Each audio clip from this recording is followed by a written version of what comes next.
The views and opinions expressed on this podcast are not necessarily representative of the coalition or any other entity. This content is intended for mature audiences only.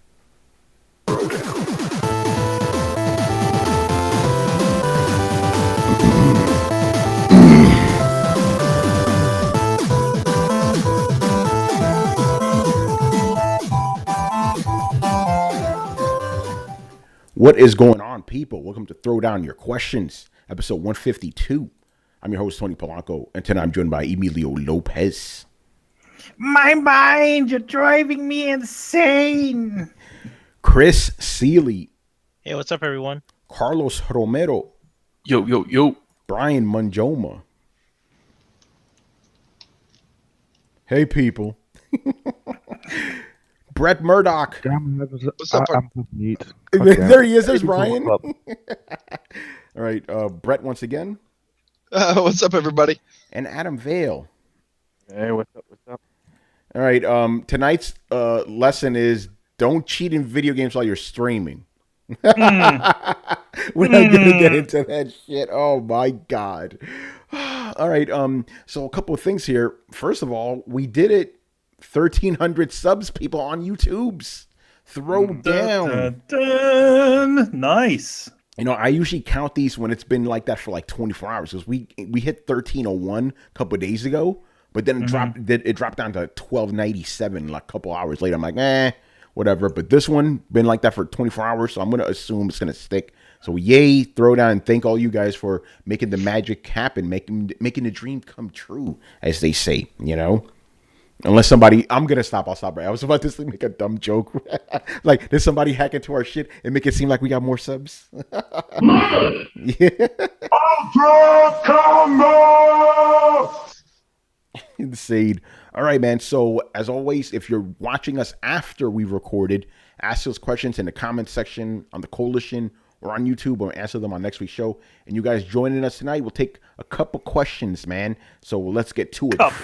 A couple, man. Really a couple. We ain't trying to be down here all night, you know? All right. Is it like a real couple, or is it like, you know, the couple that other people say? It's like a couple's actually two, but some people say a couple, they mean like four. Yeah, it's a Tony couple. So it's like four, you know what I'm saying?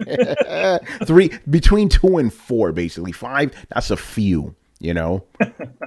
Anyway, let's get into it, man. G Megaforce 123. But a very interesting question to start us off here. Why are console gamers so afraid to admit that PC gaming is superior?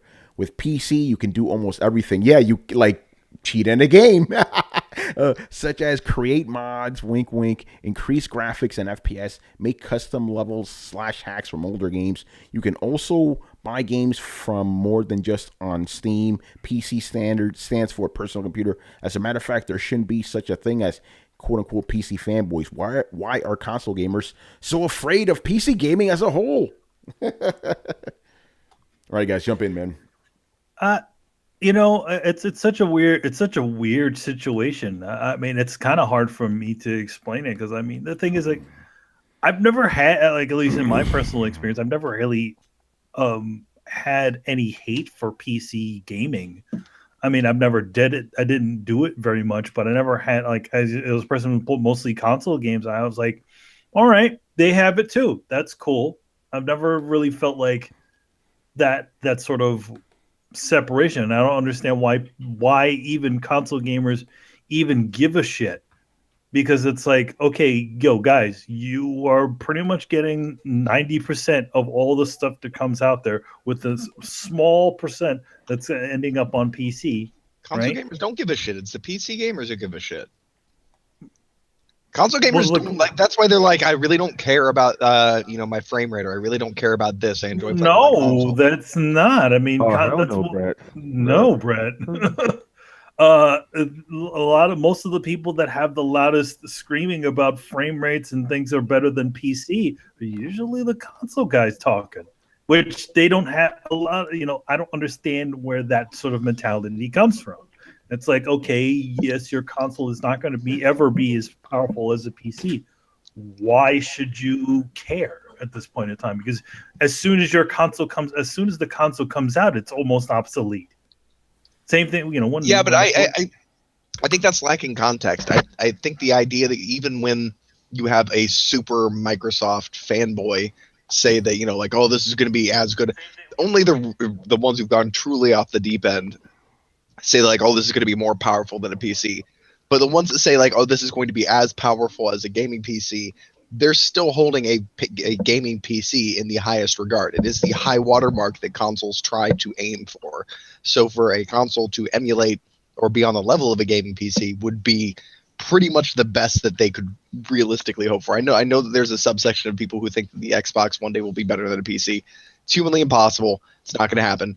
Consoles aren't even going to be as good as a PC, but I think in the context of this is the high watermark that you compare it to, graphically, sure, yeah, that absolutely makes sense.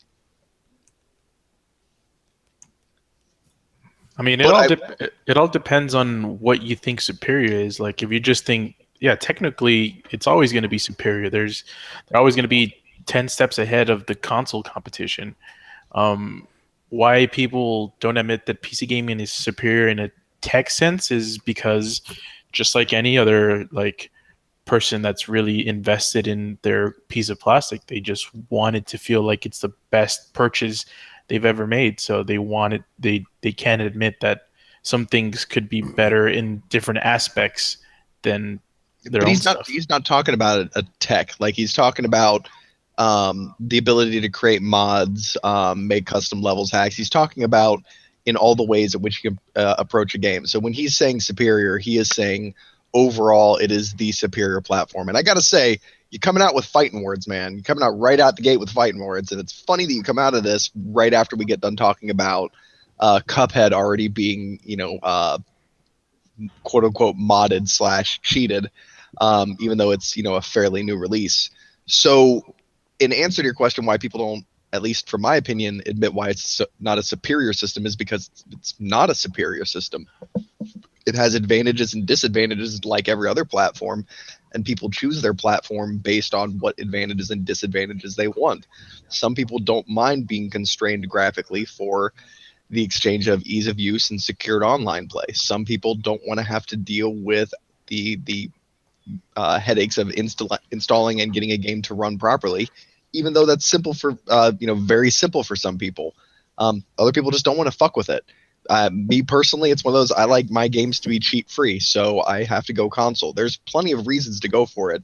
PC is not the hands down superior platform no matter what. And I would actually argue to say that the PC fanboy mentality of the whole PC master race thing, it's constantly shitting on console gamers. That's one of the reasons that the console gamers are so angry towards PC gamers, is because you guys are constantly shitting on them. So of course they're going to be angry and defensive. That's why they're never going to admit that you're right. Even if you were right with that attitude and approach, they're not going to admit it. So at least from my point of view, I think I've answered that question on all fronts. Yeah, I need to jump in real quick. Actually, go ahead, Brian. Go ahead. Brett, you have not actually answered why. All you've done is just skirt around the issue, because you actually didn't say why PC is not superior. All you did was give the reasons why you don't game on PC and why you don't like people that do game on PC. No. I was saying it's not. You actually haven't said why PC is not superior. You've not actually answered the question. PC is not superior because it doesn't have secure online play. PC is not superior because the games don't just immediately install with your hardware problem free and you can be off to the races playing it. It's not like you pop in a disc, wait for an automatic download, and you're off to the races. PC games crash more. They require more maintenance. They require more knowledge. They require more time investment. And even then, you can have a PC game years later just suddenly break on you, as happened with Civ 5 on me, where multiplayer just crapped out and it wasn't being supported anymore. You have issues with PC gaming. And I'm not saying that there's not reasons to play PC gaming, but I'm saying that you can't, with any of these issues in mind, say it is just hands down the ultimate platform, period, no discussion. It's a gray, nuanced area of what's going to be the best choice for you. So it's what I'm arguing is the definite idea of why, I'm not arguing that consoles are superior. I'm arguing that you can't just flat out say that PC is superior on all fronts with broad strokes, because for some people it's not. But you can say it is. How? Okay. gaming is all about playing games, right? Okay. Everyone can agree with that. Which platform offers the largest library of games to play? Okay. The PC. The iPhone. Oh. Um, yes, that is true as well. But no, that's true, Carlos. I'm just giggling. I'm laughing. I just fun. No, So, Carlos made keep it. going. Yep, that's a fair point. That's a fair point. But in terms of actual games that we care about, because obviously, like none of us here actually thinks that gaming on a phone is actually a thing that's makes Brian, I'm sense. gonna remember that next time I say mobile games are bullshit. Just keeping that in mind. Go ahead. Yeah, okay. Yep. So hands down, like there's no real argument that's to be done here because it's based on just the library size. PC games has the largest library available, so it offers the largest amount of possibilities in which to play games. Yep. That is something that you can't really be argued. It's really hard to argue against because you're arguing against sheer numbers, right, Brett? Nope. I would agree with that. But I would counter Exactly. that with, what about the quality? You cannot say that you can have the same quality of game experience with Dark Souls online on PC that you can with consoles. Um, you probably can't say the same for most shooters. I know I can't say the same for Absolver. I can list off innumerable video games that you can't get a solid competitive online cheat-free experience on PC. So I would argue that the very point of I those. would disagree with that. Given a guy who's played over 2,500 hours of a free-to-play shooter on PC, which is also which is consistently in the top 10 most played games on PC, who's had a relatively hacking-free experience playing a co-op only shooter. Playing one game though, and granted, the And devs and can make wait, good wait, wait, anti-hacks. wait, and you always bring up the same game when you bring up compatibility issues, which is Civ 5. That's one of the games that you've been consistently bringing up this whole time. Whereas Well, that's why I myself, on have the other personal hand, beef. yeah, but then myself, on the other hand, have played games way back from the PS1 days. No issue. Like I've gone back and I've gone back and played GTA, like OG, and no issues. That game is way older than Civ 5. The hardware specs back in those days very different to now, and yet that is no issue. So, are you And arguing that yes, because it on doesn't Windows always 10. happen, that it never happens? And I see now you are conflating because No, I'm, why? I'm I'm asking. No, you no, I'm not saying that. All I'm Okay, so saying to is be, that to be do clear, not are you are no you no saying? do not see there we go. You're trying to conflate the two. I'm not saying that it never happened. All I'm saying is that if you want to bring up one game that proves your fact, I'll do the same thing and bring out another game that proves my fact, which is a counter to yours. So, would you say That's that all I'm PC doing. gaming or console That's all I'm gaming doing. crash more? Let's see. Depends on what you mean by crash more. Like, what do you define as a crash? Like Destiny 2 crashed on Tony's PS4 when it came out. Yeah. Like how? But do you think that happens more on As in, PC or like more on the consoles? application. I do not know because I do not have the facts. Saying either side is just making a guess in the dark based on your experience. Like I've Well, had bunches of games crash on me. And one of them I actually have and one of them I actually have like antidotal proof. There's this one game that I played called um under Night X Birth or Exile. Anyway, this fighting game where one of the trophies is that you complete the campaign mode with all the characters, right? And you get a trophy for each character that you completed with, and then a trophy for completing it with all the characters. Fair enough. If you actually go look at the trophy times, you'll see that I actually got the trophy for completing them all, but I did not get the trophy for completing the last person until after that because the game crashed on me. So if you want to bring up based on how often you've experienced it, I would say it's more console than PC. But that's because I play more on PC than on console. So hence I skew my own numbers that way. So I hence mean, that's why so hence why when people say, "Oh, based on their experience, so and so crashes more on this," it's like, yes, that's fair to say. But if you're basing it on your own experience and your own playtime, unless you played every single platform equally, then I don't think that you have the right to say which one crashes more. well. I'm also not commenting on the stability of the systems overall too. I want to explain that. What No, I'm no, what but then but then like you're based on your games, right? So it's based on how long you played the games. Like, I can No, sit I'm here and talking say about things like driver compatibility issues that cause I've frame never rates had or that. I've never had that. So hence why when people bring it up, it's like, well, I don't know. Maybe it's just your case. do you run NVIDIA or AMD? I've run them both. Hmm. Exactly. So hence why I'm just out here like, okay, yes, I'm not saying that it does not happen, but these days it's pretty stress free. Like they update themselves. Like they literally just go off, they do their own thing. You come It, back, it, like, it oh, has cool, it has great. gotten better. I will say that it has gotten infinitely easier, especially with like installing mods and things like that. I absolutely agree. It has gotten easier.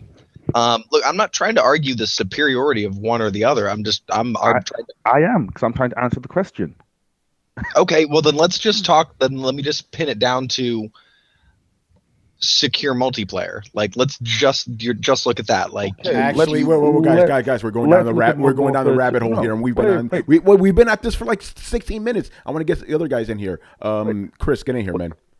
Wait, can you say like just one thing? Quickly, because Go we're look going too at fucking long no. with this shit. I was making just go look at Modern Warfare 2 on PS3 and go look at GTA 5 online on PS3, and then talk to me about stability of multiplayer games, Brett. All right, Chris, jump in here, man. What do you think about the question? Why are, by the way, just quick, I need to say this. I don't like the phrasing of why are console gamers afraid of PC gaming.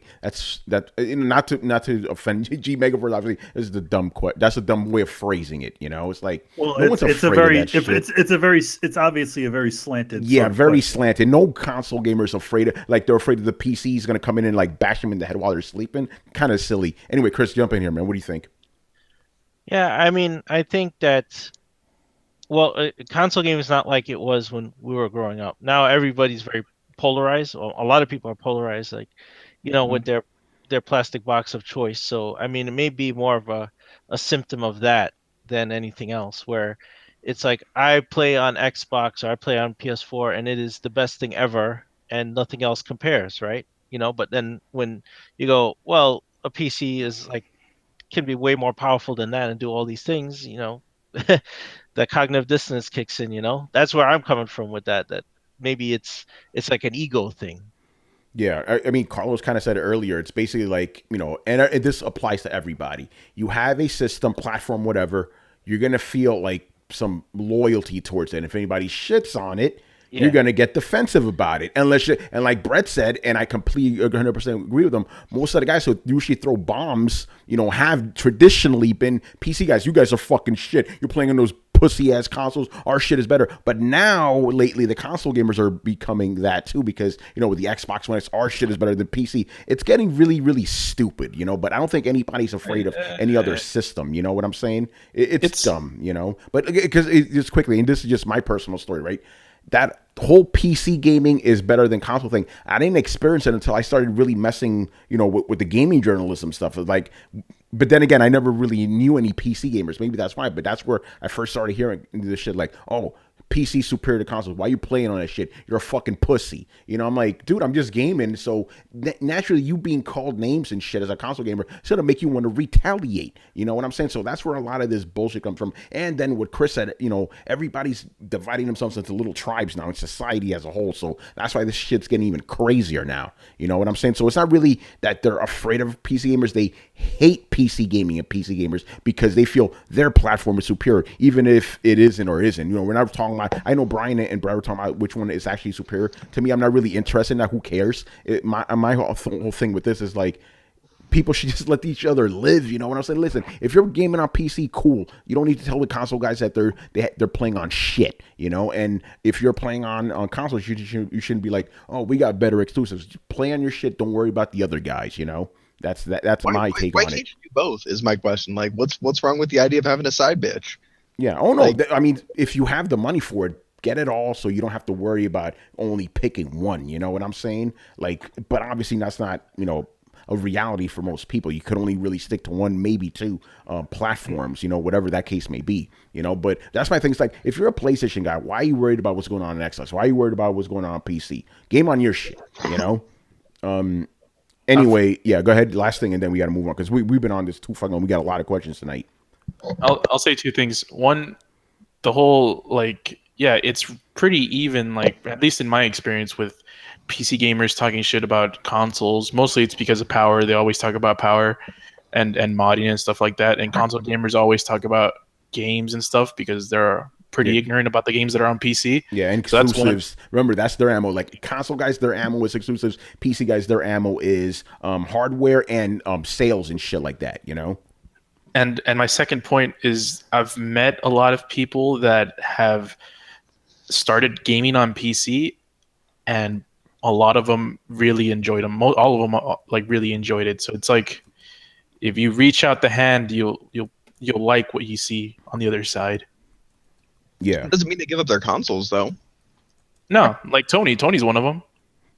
what Tony happened? likes PC. Like you Yeah. you tried PC gaming and you liked it, but doesn't mean you're gonna like. It's not your like a PC gaming only guy. No, that's. I mean, PC gaming is probably the thing I do the least, but I have it just in case. You know what I'm saying? I don't want to miss out on anything. I've been that guy who's missed out on shit. Like, fuck, that system has that system has that. Now I have everything. I don't have to worry about that shit anymore. You know? So, but to get to the meat of the question, at least the way it was answered them or asked, like, why would you play something on your PlayStation when you have a quote unquote superior machine by all regards sitting not a few feet away? I'm raising my head like I'm in a class, son. I'll tell you why. I'll tell you why I do it specifically. I like the environment of PlayStation, right? You know, my friends are all on PlayStation. I like the trophy system. I like the ease of use. That's why I could easily play all my games on PC. I almost consider that. You know, it's like, man, I miss trophies and shit. You know, it's like I miss just being around that community. So that's why I'm like, let me just primarily game on, on PlayStation because that's the platform that I've been with, the longest and shit. I'm used to that ecosystem. So I think that's why even guys who have an Xbox and shit, even though they could get a PC game and still play on those, they still rather play on their Xbox because it's just easier for them to do so. You know what I'm saying? So there's a lot of reasons why, even if you see PC gaming, which is, objectively, a more superior platform, why you'll still stick to consoles because you're familiar with it and you just enjoy it more, All right. So with that, let's move on here to question number two. All right. This one's a little bit of a long one, but very interesting. All right. If you could, would you exchange your golden age of gaming with the current era as your new golden age? I look at the current gaming landscape and it is mind-blowing how far we've come. It is very hard for me to complain about bad visuals, bad graphics these days because literally any title coming out has a level of fidelity that kid me could not have imagined being possible. What's even better now is the diversity of games coming out of every scale, size, and cost. It's never been easier and cheaper to obtain and play an ungodly amount of games. I had to beg my parents for every game I got, and they were few and far between. But today, come a holiday Steam sale, you can stretch that $50 ridiculously far. PSN and Xbox Live have both gotten pretty competitive in that aspect as well. Still, it's very hard to imagine what it would be like if the current era was my golden age. All right, that's interesting because, by the way, we've talked about this before. Like people ask us what is our favorite era. Most of us said the PS2 era, and I believe Adam and Brett said the current era is their favorite. So What? No, PS1. PS1. I didn't say the PS2. Didn't you? Okay, what did you say? Let's run through them. 360. 360. Okay, which is fair. And Adam, okay, so didn't you say the modern era was your favorite one? 360 era. Okay, so nobody said because I was like, wait, the I was modern talking one about is not. it brought us that whole co-op play and bringing people together in that form as opposed to just doing co-op. Yeah, I love the 360 era too. But Okay. in terms of what he was saying, like accessibility, cheapness of games, everything like that, like, am I remembering things wrong? Like, man, when PS1 was out, there was games like flying at you, like just like it was like video game. The thing is that if we're talking about all the eras before now, I mean, just kind of maybe closing down a little bit toward the Xbox 360 PS3 era, games came out a lot quicker then because the development times were shorter. Yeah, well, and there was a healthy secondhand game market. Like, yeah, I will agree. Steam, you can make some crazy savings with, but even then, a lot of times the games are somewhat dated or they're more indie titles or things like that. And when you get into that same like, a year-old game, like, man, you could pick back in the PS1 era. I worked at a game store. You could pick up a year-old game for next to fucking nothing because they were being shoved off the shelf by all the new shit that was coming out this year. So I would disagree with the idea that it's more accessible. I would very weakly disagree with the idea that it's cheaper. It's still probably cheaper with Steam sales, but you could get some pretty fucking cheap games if you were willing to dig through secondhand stores. Yeah. By the way, am I kind of not understanding the question a little bit? So he's asking, would we trade what we think is our personal favorite for now? Is that what he's asking? I'm a little. That's what he's asking. Well, I what would say no. Oh, I would say hell no, man. Hell fucking no. No, definitely not. This era, don't get me wrong. This year has been pretty good, but this generation, not even close, man. Even last gen, which was great, doesn't touch the PS2 era. Even though, by the way, when I said PS2 era, I kind of disagree with you because you guys kind of hit me with a lot of facts. But in my heart of hearts, I'm just speaking for me now, I still think the very best gaming era of all time was the 16-bit era. That was like perfect. Super Nintendo. Yes, I was Super gonna say Nintendo, my Sega Genesis days. Yeah, I'm telling you, man. Like the more, and then I was messing around with the Super Nintendo Classic that just came out at the Geek offices. I'm like, and we had a conversation about it. It's like, because I've been saying that for years. I'm like, yo, the 16-bit era was like the best. Like there's been great eras afterwards, and PS2 you could consider that objectively the best. But that 16-bit era was so fucking awesome, man. Like you had so many different types of games that could not even be made now. That's back when fucking Capcom and Konami were like kings of gaming, you know? You don't have that shit anymore. It's crazy, man. Nowadays, I know you have a lot of different games to choose from, but I also feel, and I don't know how to word this without, hurting anyone's feelings, but I feel that too many of these indie games are kind of glutting the market and shit. It's like before you need to have, and even though we did have some shit games, you needed to have a really solid product out there. It couldn't just be whatever direct you came out, that just came out of your head. There was more like, just better games. Also, last thing I wanted to say, basically, because we had the 8-bit era, which was fantastic, but I felt the 16-bit era was like a better version of that before we got all that bullshit with the PS1 era. And I would say the 16-bit games till this day have held up a lot fucking better than 8-bit and 32-bit games. Do you know why? And this is one of the things why I think that a lot of indie games today aren't as good as they were back then.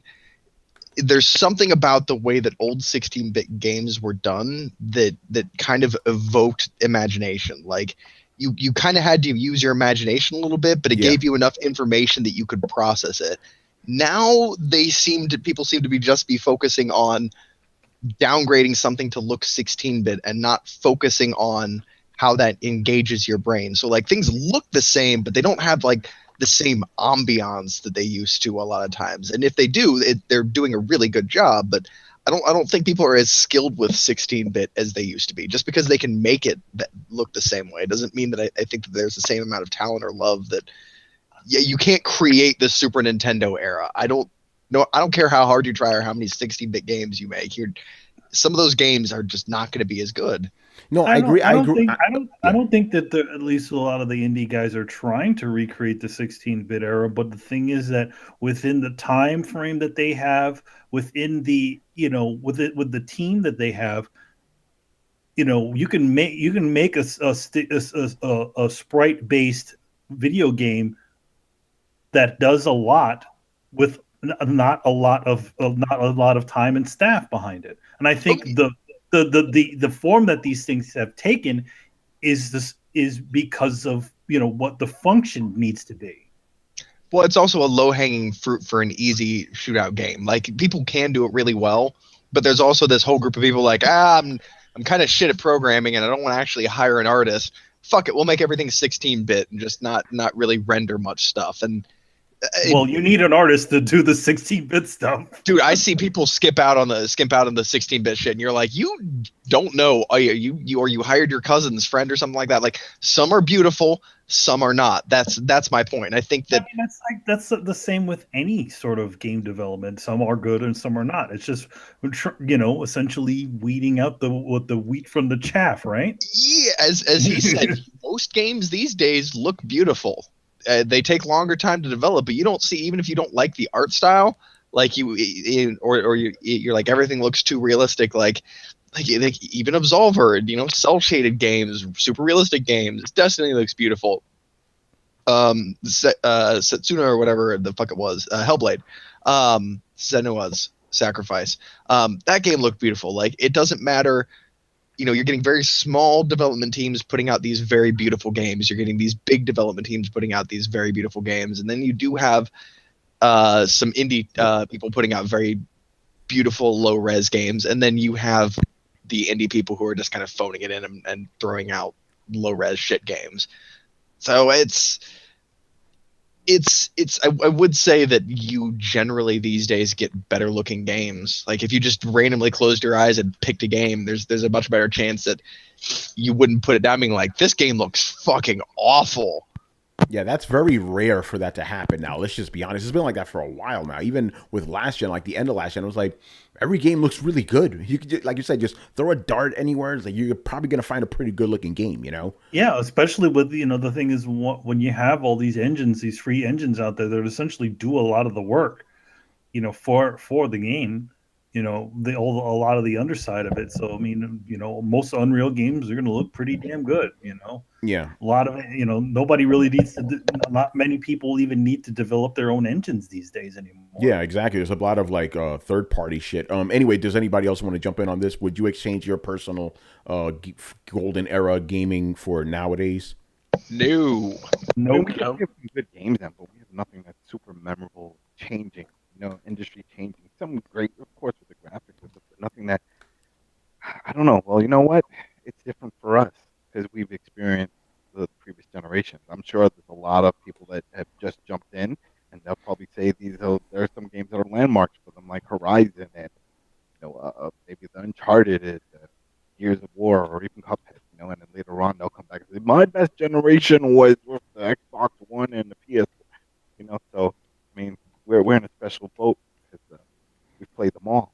Yeah, exactly. By the way, because some people were talking about it, we tried. We couldn't really fix Adam's mic, but you can still understand the guy. All right. Yeah, so I ordered a new mic. I'm hoping that's what's causing it because it should be here by. Yeah, it's probably going to be the mic, but anyway, you can still understand. Just bear with it, people. Anyway, Sorry but Adam, that is a good point. That actually could lead me to a whole other thing, but I'm not trying to do that. So let's move on here to Black Metal Gamer. So his first question is, what great single player games had a disappointing final boss? So the game is good, but that final boss was shit.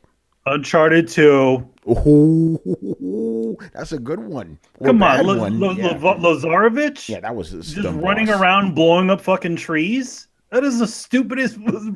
Uncharted. I'm gonna say this. Uncharted 1 had a pretty bad boss too. In general, Uncharted. Everybody loves Uncharted games, but the fucking final bosses for most of those games suck ass. You know what? I may have to agree with you on that one. Like, remember the one for the Vita? Ooh. Oh yeah. The guy that you have, the one character in the game that you have to fight that is motion, that has motion controls on it. Yeah. What? And you never do that in any part of the game ever. Yeah, and then I know this is one me and Chris bitched about, the one for Dying Light. That final encounter was bullshit. Oh man, what a disappointment! That knife fight. You climb that building, and I'm like, I'm having a quick time fight with this motherfucker. I can just shoot him. Yeah, it's bullshit. It's but the game is dope. But that final game fight, is great, but the final fight, Oh, that to me is one of the biggest disappointments ever. That whole thing comes out to a knife fight. That's a quick time event. That's what it all boils down to. Bullshit. Anybody? Brett, go ahead, man. I want to throw in there Infamous Second Son. I fucking hated that final boss. That final, yeah. You give me a new fucking power once I'm inside the goddamn boss arena, and they cut it down to like a series of like fumbling with this new power / QuickTime events. Like it was unsatisfying. It didn't let you play in a way that you were used to, and it was just weird. I didn't like it. I didn't like it at all. It's not that they phoned it in. It was unsatisfying and fucked up. I also want to throw in Infamous, the second one. I thought that final boss was stupid too. Infamous 2. Yeah, Infamous 2, whatever the fuck it was. Didn't they have like a subname? Yeah. Go ahead. Can I throw in an honorable mention of Destiny? Destiny 2 also. One or two. Well, two, because can anybody even tell me what the final boss is? Yeah, the final man, boss is that what's was- his face. Don't spoil it for people, but that was that dude, the guy, the main guy, Gaul. He was Whatever. so underwhelming, man. Yeah. I was expecting. I was like, yo, we're gonna take another form now. No, he just dies. I'm like, don't get me wrong. I like the lead up to the ending, and I like the ending, but that final boss, yeah, guys, I'm gonna have to agree with you on that one. I'm also gonna say, I'm also gonna say the as an honorable mention for me is also friggin' the boss from the end of Gears of War 1. Oh yeah, I know. Adam ain't gonna like that. No, man. Rom was cheap. Rom was cheap, man. Hey, wait. At least that was a boss battle. I mean, I just did. Remember, I did the Ghost Recon, the Wildlife. I mean, it's still fresh, so no real spoilers. But there is no boss battle in that game. There is no. You go to fight this guy, and it's a damn cutscene. So it wouldn't be it wouldn't be part of this question because it's not a boss fight. That's the thing. It's the end of the game. There should be a boss fight. You expect a boss fight, and there was no boss fight. It even says, "Oh, get ready. You're going to encounter so and so," and then when you do, it's a cutscene, and there is no battle. People in the chat are saying Quantum Break. I forgot that final boss, but I think you may be right that it wasn't. Yes, that one. Shout out to Devil May Cry 4, which was just a rehash of the previous 3 bosses. Man, fuck that game shit. That game was good too. I like the Nero, the new character. Let me tell you about Devil May Cry 4 real quick. I've said this a bunch of times. So I think, Carlos, you could agree. The first half of that game was dope when you're playing as Nero. Yes. The last half sucked when you have to go back through the whole game again. It's like, come on. You have to play it backwards. Yeah, but it's with fucking Dante, right? Come on, Nero was better. I'm sorry, Nero was a better character. The grapple shit he did was fucking awesome. Dante just felt slow in comparison. Anyway, Chris. I got one. Oh yeah, okay, Brad, you go after Chris. Chris, go ahead. Sorry, I just had to throw this one in. Heavy Rain. Fuck that boss. Fuck that ending.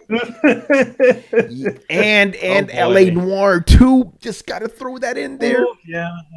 Anyway, yeah, Chris, go ahead, man. Well, I'll go back to I don't know if people agree, but I'd say the original Doom. Because the Cyber Demon was so epic, he became the iconic boss. But the last boss is the spider, the Spider Demon, the Cyber Spider. That's so it's the lamest thing you've ever seen in a game, and it's the literal last boss of Doom. And not only that, when you beat it, you're like, wait, that's it? Like nothing epic happens. It's just like that's it. You win. It's like okay. The Cyber Demon will give you palpitations, and then you fight this thing, and that's the last boss of the entire game. Yeah, it's bullshit. Anyway, Brian, get in here, man. Shitty last bosses to great games. You guys already mentioned Dying Light, so I'm not gonna repeat that because that was just that ending was just really bad. So by the way, I got another one. All Day Digital, The Order 1886. It was the same fucking boss from the middle of the game. It was a rehash of a fight that happened in the middle of the game. Same fucking fight. Come on, guys. Anyway, go ahead, Brian. Yeah, Dying Light is just like the de facto one because that should not have happened. I'm trying to remember what it's called again. Is it Arkham City or Arkham Asylum where you fight the Joker? Arkham Asylum. Arkham City. Oh wait, no, Arkham Asylum. That's right. Arkham Asylum. Like it's all like rolled out. Yeah. Big robot when he starts morphing and shit. Well, he's not. Yeah, he's like Hulk Joker and shit. Yeah. Joker Hulk. Yeah, Venom really bad. Hulk. Yeah. I was like, what the fuck is this? Like, this is not what I've been doing. Like, give me an actual fight with the Joker. Like, not this crap. Yeah, that was bullshit. Yeah. The Division. It wasn't a great game. It was an okay game, but I'm throwing it in there because why the fuck is the last boss a helicopter? It makes no sense. Like, it makes no sense. You fight like people like the whole time.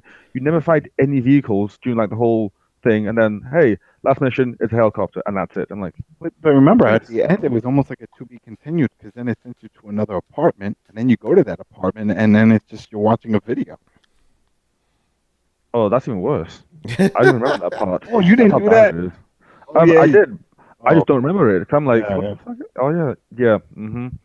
Yeah, so just mention because So, does that mean the art of a good boss is kind of lost these days? Oh yeah, I think that happened in last generation where like you don't really get satisfactory final boss battles anymore. You know, when you did go, it's like, oh shit, this is great.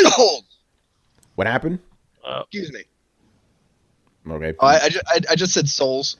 Well, of course you're gonna say Souls, man. I'm talking about outside of that. It's like, Well, Out no, of all three? the only reason I throw that in is because not because it has a good boss, but I don't know how in every time I play a new Souls game, every boss I come across, I'm like, okay, this guy is fucking insane, and then the new guy turns it up to 11, and the next guy turns it up to 12. So by the time you get to the final, in general, the Souls bosses are all pretty damn fucking epic. You know. but they each managed to one up the last one. Like they come out the gate hard, and then by the end you're just like, I don't know how they're gonna get crazy. And oh, okay, it's a 4-story giant bug creature. Sure, cool. Let's do this shit. yeah. Anyway, Adam, did you go, man? What about the bosses? Yeah. Yeah. Remember, I thought my issues were with Ghost Recon. Yeah. It Actually, goes Recon. That's right. Think about it, the Who's whole your thing is- favorite boss? No, we're not, Brett. We're not going down the rabbit hole. Anyway, Oh. let's go Because the to whole reason, I mean, even in the trailer, is that you see this guy El Sueño. You know, he's the guy with the tattoo on his face. The whole thing is building up to this, and it never happened. Yeah. Oh, by the way, if you want to know our favorite bosses, refer to last week's episode where we actually answered that. All right. So the next That wasn't favorite final bosses. that is true, but maybe somebody asked us that for one day. Yeah, we'll throw that in there. All right. Next question.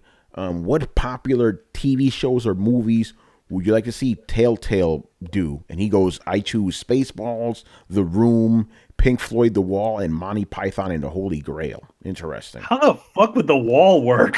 Hey, that's what he wants, man. I don't. To be honest, I don't want Telltale to do anything. Son of a, you took my answer.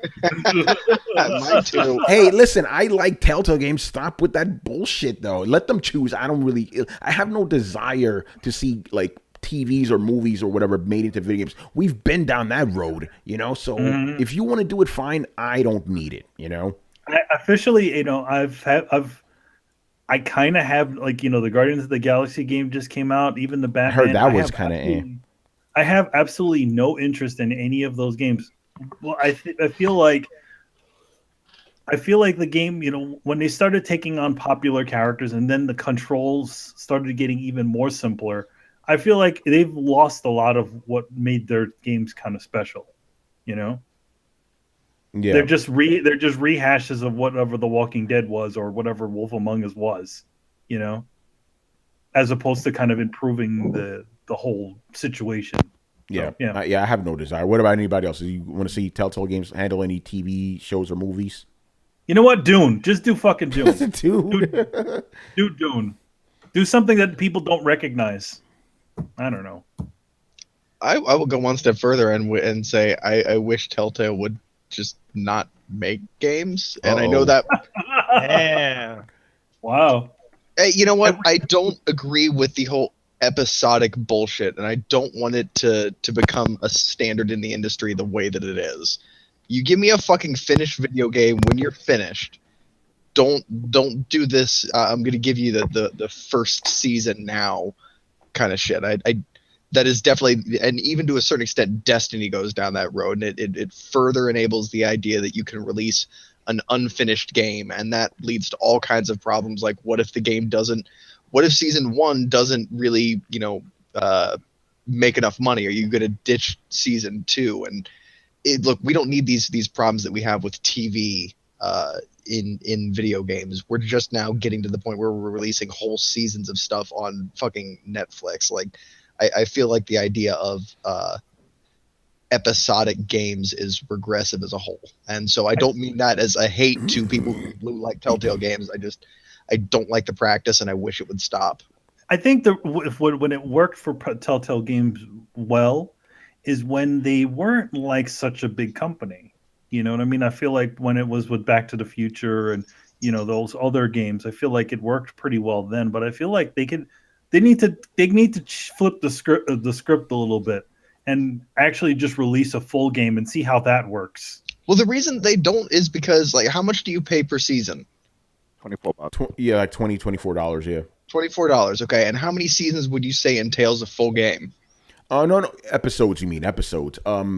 Roughly 5 to 6, usually 5 though. So yeah, you're paying $24 times 5. No. You $20 to $24 for 5 episodes. Understand?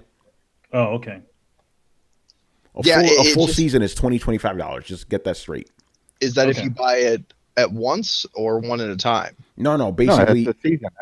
Season. Like, let's say episode 1 comes out, you could buy the season, and then when the new episodes come out, you instantly just download them and stuff. But let's say, you don't buy them by the season. Let's say you buy them by the episode. Okay. $1.99.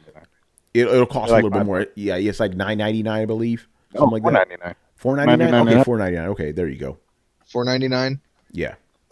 It seems like a way like they're not highly produced games. They would be at most, I think, $20 games on Steam, and I don't think that they would generally covet enough for retail. I don't see it as something that's necessarily great for consumers in the long run. But that's just me. Again, I'm not.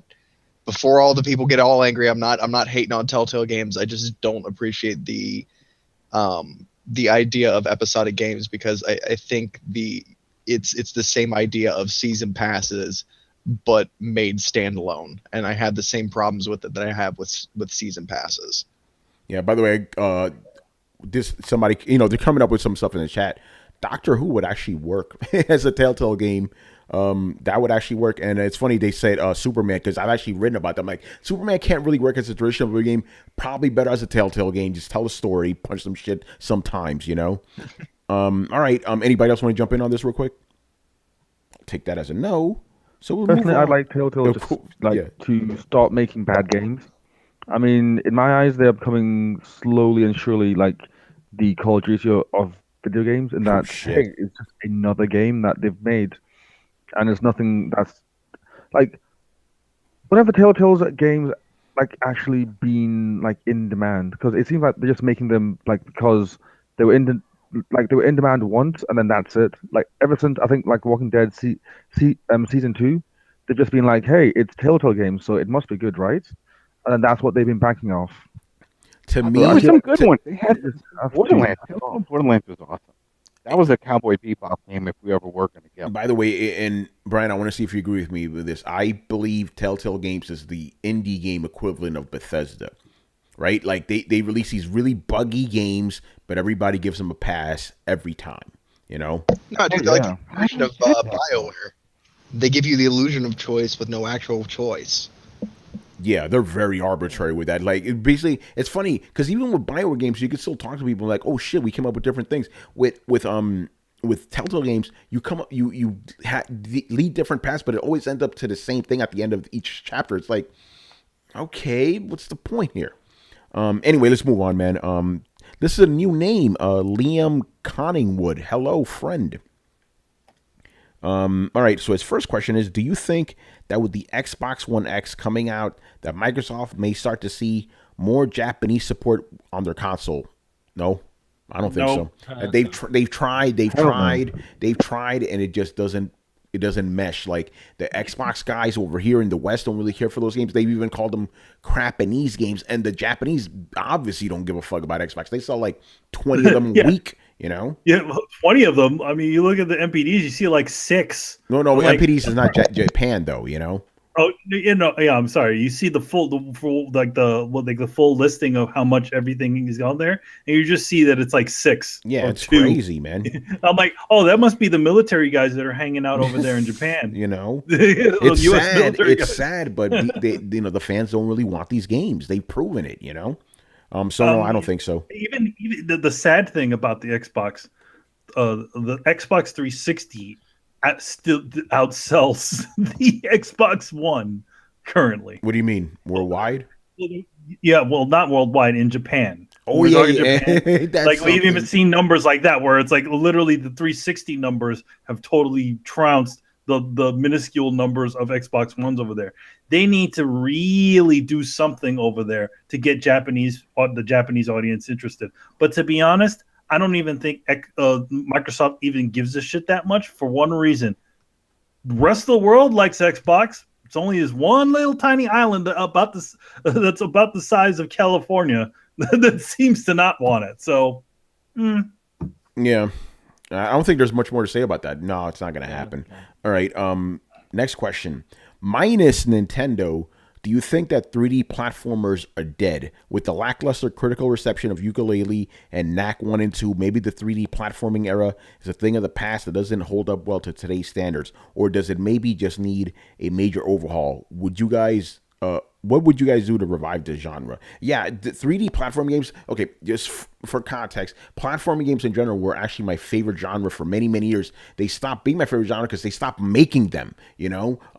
But there's still some good ones like the Ratchet and Clank game was really critically received, and obviously anything from Nintendo is always critically received. But yeah, I think that era, the mascot era, that shit is pretty much done. Kind of a shame because platforming has always been a lot of fun. It's like it's not you don't have to think about shit, just like go on pure instincts and shit. But some games still incorporate, like Uncharted games still have platforming in there, but it's not a platforming game per se.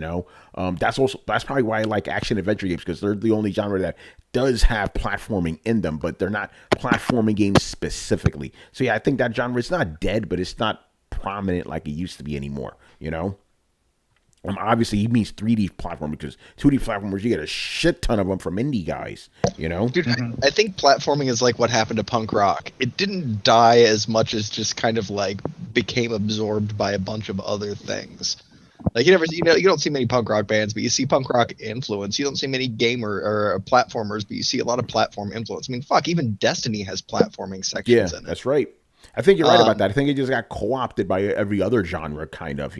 Well, I think the main reason is because, like, as games and systems have evolved, like, if you really think about it, like, yeah, you could have platforming. What good reason is there not to be able to do other stuff while you're platforming, like swing a sword or shoot a gun? And I think if you think about it long and hard, you come up with, I guess there's no reason not to have a sword and be able to, like, jump from platform to platform and then fuck up enemies while you're doing it. So sure, I guess we can put more stuff into this platform. I don't think it's been that platformers have gone away. It's that they've put so much other stuff into platformers that they've kind of almost become other games. But even if you think about it, like, what is 90% of Assassin's Creed? Platforming. I mean, it's equal part platforming, stealth game, and minimal combat. Yeah, I know. There's definitely that's just glorified platforming. You're jumping from rooftop to rooftop. You're trying to hit these. When you're running away from guards, you're jumping from rooftop to rooftop, jumping off chimneys, like ducking through areas, trying to find a good spot, make sure you don't fall off and take damage and lose your speed and momentum, so then the guards don't catch up with you. I mean, that's all the elements of platforming right there. Yeah, I don't see Assassin's Creed as a. I don't know. It just has some platforming elements. Like the purpose of a platformer is to get from point X to point B, and like it's like really like important how you go from point A to point B. Like Assassin's Creed, you can just meander around the whole map. Yeah, but there are certain sections of Assassin's Creed games that have like actual platforming. But no, it's not. Assassin's Creed is obviously not a platforming game, but it has platforming in it. Obviously, climbing buildings and all this other shit, and then actual puzzles within those big rooms and stuff that you need to do platforming to solve the puzzles. Yeah. But it's not a platforming game. Again, like Brett said, platforming, kind of like RPG elements, have been co-opted into these games now. Very interesting. It's because, if you think about it, the only ones doing it are, at least from a non-Nintendo perspective, are indie developers. And these AAA guys don't make platformers anymore, or 3D platformers, or platformers in general, actually, because they don't make a profit as much as other games do. That's why I would give a lot of credit to Nintendo, because they're actually still doing platformers. And AAA. Yeah. That's right. I remember when I played the new Rayman games, right? Legends and Origins. I was like, oh shit! I don't remember the last time I saw a proper AAA 2D platformer. You don't see those anymore. And 3D ones are even like rarer. It's crazy, man. But yeah, I think that it's kind of like dinosaurs, right? Dinosaurs, the species die off, but they live on in birds. So platforming is kind of like that. Those mechanics live on in other games. Yeah, right. Platformers are like dinosaurs. Either Adam likes them or he doesn't. There you go. Well, I mean, I think that's true of other elements too. Like, you don't see any stealth games, or like Tony said, RPG games. Like you don't see many purist games anymore. It's just a bunch of these different elements blended into usually a Assassin's Creed skin. Yeah, although there are more RPGs out there than platformers, just to be fair, you know. There are, but that's what I'm saying is like I don't think you see many pure. You see very like that. That's one of the reasons Persona was such a big deal. It's like this is a pure old RPG. It doesn't have other stuff in it. It doesn't have action game in it. It doesn't have stealth really hammed into it. Like it's just an RPG. Yeah, but I mean, Japan never really stopped making RPGs. They never did. Yeah, I think because of Japan, we still have pure RPGs. Like even with the upcoming Octopath Traveler, that's a pure ass RPG. You know. No, but can you tell me the last pure stealth game you played? Like pure stealth, probably Metal Gear, like 2 years ago. To be honest, very rare to see those. Does Metal Gear count as pure stealth anymore? It does. I mean, is it a kind of action adventure stealth? You can if you want to, like you can still stealth it. But yeah, like those games are. Remember when stealth was all over the place? Now very few of those games. Here's the thing: every game has a stealth element now. Yeah, even Persona 5, even GTA 5. That's right. Even Uncharted. Yeah, it's crazy, man. Yeah, stealth being co-opted again. It's crazy. All right. By the way, some guy on fucking Twitch is asking us like, do we think we like hemp would be better to use as biofuel? Wrong type of questions, bro. All right. Next question's by Mr. Brett Soapbox. It has come alive. It has gained sentience. All right. Would you like to see Destiny, presumably Destiny 2, get a Forge mode? Why or why not? For those that don't remember, Forge mode was a mode in Halo 3 that let you create custom maps within certain areas of Halo. Not only did it give you buildings, but it allowed you to add in weapon pickups, vehicles, jump boosters, and a whole bunch of other things. Just look at the Horse series from Rooster Teeth, and you'll see that all was possible with Forge mode. Okay. I'm not really a guy that likes to tinker around, but if they want to do that, go right ahead. Hell, if these guys essentially invented Forge mode, why the fuck can't they throw it in Destiny? It'll just give Destiny more shit to do in it, It's because they can't charge for fucking Forge mode. That's why. Oh, I don't know. Did you guys like the creatable matches in GTA? Because I thought they fucking ruined a lot of shit. Creatable matches. Interesting. We played a bunch of them when it came to the racetrack and stuff. Oh yeah, the character. Yeah. And they were fun. Yeah. Those I can see. Yeah. Again, just for my answer, I personally don't really care one way or the other. But if you want to have them, go at it. Why not? Yeah. Mario Maker is huge. Yeah, Mario. See, as long as Mario Maker's not rewards. Mario Maker not my type of game. Even the building shit in in fucking Fallout, I didn't like it, but it's good that it's in there for people who do like that stuff. My only problem with that is that I know that it's just going to happen. It'll get exploited to a certain extent where somebody will just make a 4x4 room with a rocket launcher so that they can burn through 12 matches in 30 seconds and get the most XP, and you'll see the ones that are like great XP and loot X24 per minute kind of thing. And I know that there are always people that are gonna be efficiency nerds about games. It's just I hate those whenever they open up to player made shit, but that's not, I guess, a reason to stop anybody from. The thing is that as much as there's bad things that come out of those sorts of situations, there's also good things that come out of them too. Little Big Planet had that same issue. It's like people would make obviously rooms that would specifically get you an instant trophy. But then there's actually situations where people actually tried to make really cool levels or games within the Little Big Planet universe. Yeah, haven't there hold on, let me ask a quick question to Manny. Haven't there been specific situations where shit that people created in these things actually were put into the real game eventually? Yeah, there's stuff like that that's happened. Yeah, exactly. So I would like to see that. I would like to see Destiny do that sort of stuff. Granted, Destiny's not my sort of game, but I'm like, that is a good question. It's like, why isn't something like that in Destiny? Yeah, go ahead, Brett. Oh, good. Brett, you were going off. All right, never mind. Go ahead, Carlos. Destiny would be a perfect game to do this because there's not that much to do in general. You can do like so many fire strikes and public events and crucibles that it like saturate from like in a couple of like days. So yeah, I think it would be good. And regarding Brett's concern, when Bungie did it with Halo 3, all those Forge maps didn't really count towards your XP.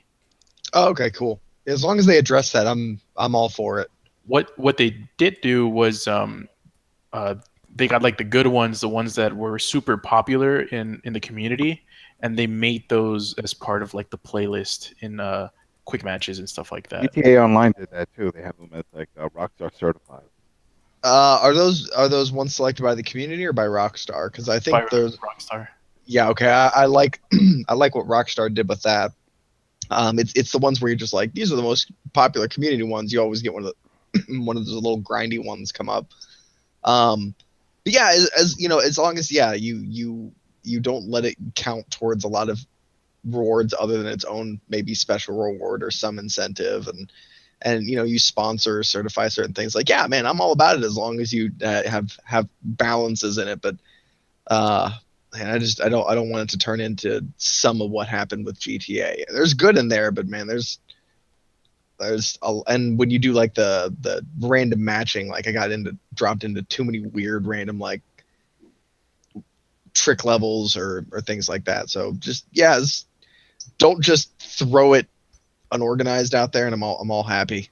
My thing is like you should have a choice. Like you shouldn't be like, hey, I'm gonna play GTA, and you suddenly get dropped into some random user map. It shouldn't be like that. It should be like, hey, I want to play user maps, and then you go to that specific mode or whatever. It should be like that. It should be segregated from like the actual main game. You know what I mean? Well, GTA Online, it does have it separated. You saw it yourself. Yeah, you have to switch. purposely You have go. Rockstar ones, and then you have the community ones. It's like you pick the selections you want to go in, and then see what map they.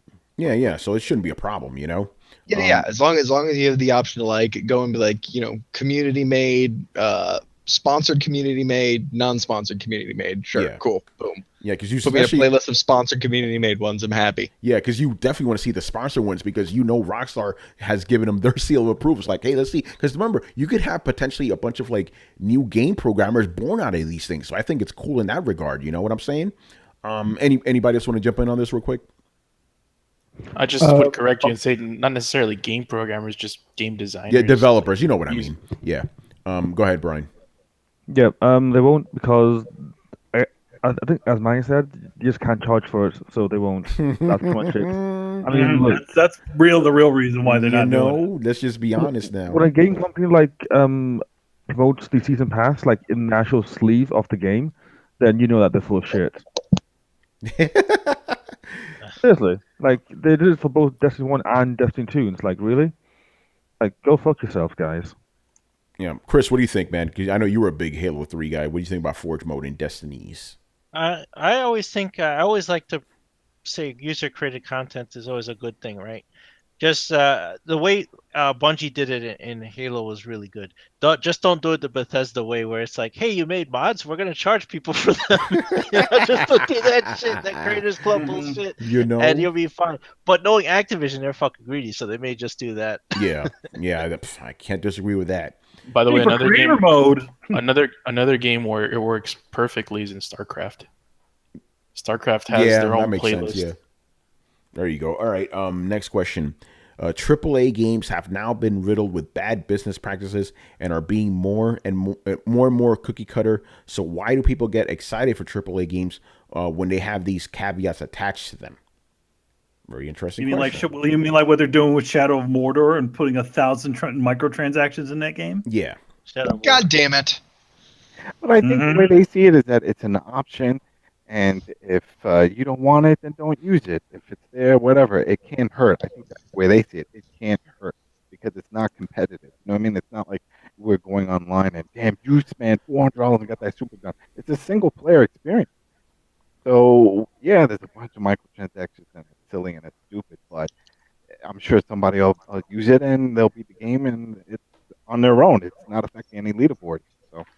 Yeah, I agree with you generally. That's what I always say. Like, listen, as long as it's an option, as long as you're forced into it, I don't give a shit. I really don't, And as far as the the heart of the question, why do people still like AAA games? Because they're AAA, they're high budget, high production value, all that shit. It's like, for me, for example, when I go to the movies, I don't want to see some indie movie. I want to see the biggest fucking blockbuster out there. I want to see, big ass explosions, CG, all that shit. With games, I'm a little bit different, but I do like, those, like one of the things I appreciate about Destiny, like the fact that, you could tell there's a lot of money thrown at it. You know, like the music isn't just some synthesized bullshit. It's actual orchestra. They got voice actors. They got like, you know, shiny effects. Like I like They looking got at that David shit. Billion.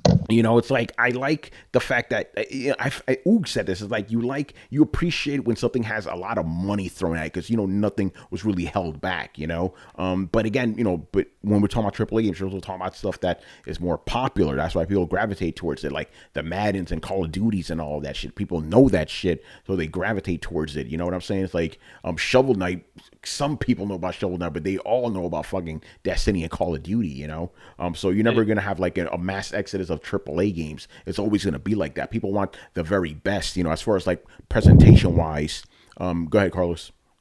Yeah, and we're pretty selective on what AAA games we get hyped up for. It's not like we get hyped up for every AAA game. It's not like none of us here are hyped up for Madden or anything. Maybe Adam is. Yeah, no, but he's talking about people in general, not just Throwdown guys. He's talking about people in general. Like, why does the gaming community get more excited for AAA games, even though they have all that bullshit attached to them?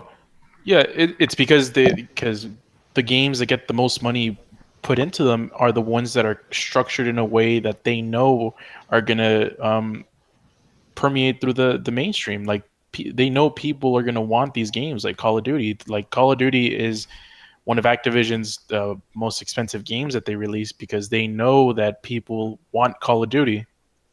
That's why they haven't changed anything since freaking Modern Warfare. Yeah, that's right. They don't need to. Well, they changed. They threw it in space and they fucked it up.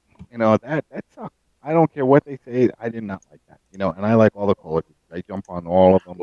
Enjoy the experience. I mean, but man, that's Infinite. Oh, man, it was garbage. But they didn't change the core of the game. They just changed the setting. Well, no, because you're running against walls and you're shooting. That's the whole thing with World War II. The fact that we're going back to where you need a health pack, you don't have a regenerating shield. You know, you can't wall run, you can't wall jump. You're not going to cloak. You know, it's to the grassroots of just Call of Duty. So, it went back. They've changed too much before, and they realized that, and that's why they're going back. Yeah. Okay, am I the only? Nobody else going to point this out? Advertising. AAA games have huge advertising budgets. There you go. And I'm not talking just commercials, but in case you didn't know, companies are smart these days. They're good at astroturfing. They'll get in your Facebook feed. They'll get on your Reddit. They'll get on into your Twitter. They will permeate every way that you take in social media and intentionally build an environment to make you feel like you were the only person not excited for this video game. Yeah, but that doesn't always work. Look at AC, Assassin's Creed. That still flopped, and they threw a shitload of money at it for the past two. And it doesn't work, and it does work. I mean, like, dude, a lot of people. There were some people that were really excited about Destiny 2. There were a lot of us that were on the fence about it, and I don't think that, you know, the fact that it got so much advertising, which got so many of our friends to play it, which slowly pulled more people in. Like it's degrees of effect, but they don't put millions and millions of dollars into advertising because it doesn't work. It absolutely fucking works. Yeah. Assassin's Creed suffered from bad word of mouth, which will always beat marketing. So Unity was broken, right? Completely broken. People saw it. People went on live streams or whatever, saw the faceless people and whatnot. And went, forget that. You know, they snap out of it. But yeah, marketing is extremely powerful, and they know how to get people invested in the game and looking forward to it and hyping it up. And you know, they start quoting the streamers now and whatnot, and they're like, "Ah, shit, I'm missing out." But you just said you said Unity. They had Syndicate. They followed that, and they just, even with the great reviews and stuff and the ads and promotions, people had that bad taste in their mouth because of Unity, and just brushed it off. But that's still bad word of mouth. Like even if it permeates like the franchise, right? The franchise has a stigma now. So and people have burnout anyway. Releasing one game, a game a year. That was too much. You get burnout. I wish we got burnout. I wish we got burnout, motherfuckers. Come on, yo, you heard they're bringing back Midnight Club, man. You know, PS2 or whatever, but still, you know. Old version, yeah. I was about to deviate the whole shit. Anyway, moving on here to Mr. Joel Torres.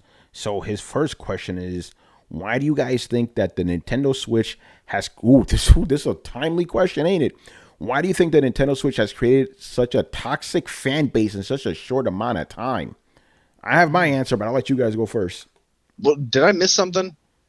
Because you Really? mentioned this is a timely answer. Like, what happened? All that bullshit that happened to me just a couple of days ago with these Nintendo assholes coming after me. Well, You know? what? I was thinking about this after everything that happened. I'm like, why are these people doing what? And I'm like, wait a minute. These people are us. They're older people. That's what they do.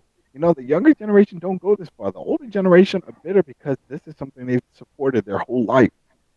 So they have more invested in.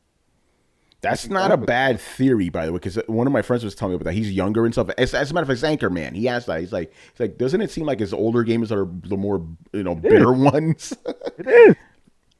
Oh yeah, well, there's good reason for that too. Come on, man. Like, we come from a time when it was frowned upon to be a nerd. Like, we had to fight for our hobby. Like, and we had to be shamed for it or ridiculed for it. Like, being a nerd was not an easy thing 15, 20 years ago.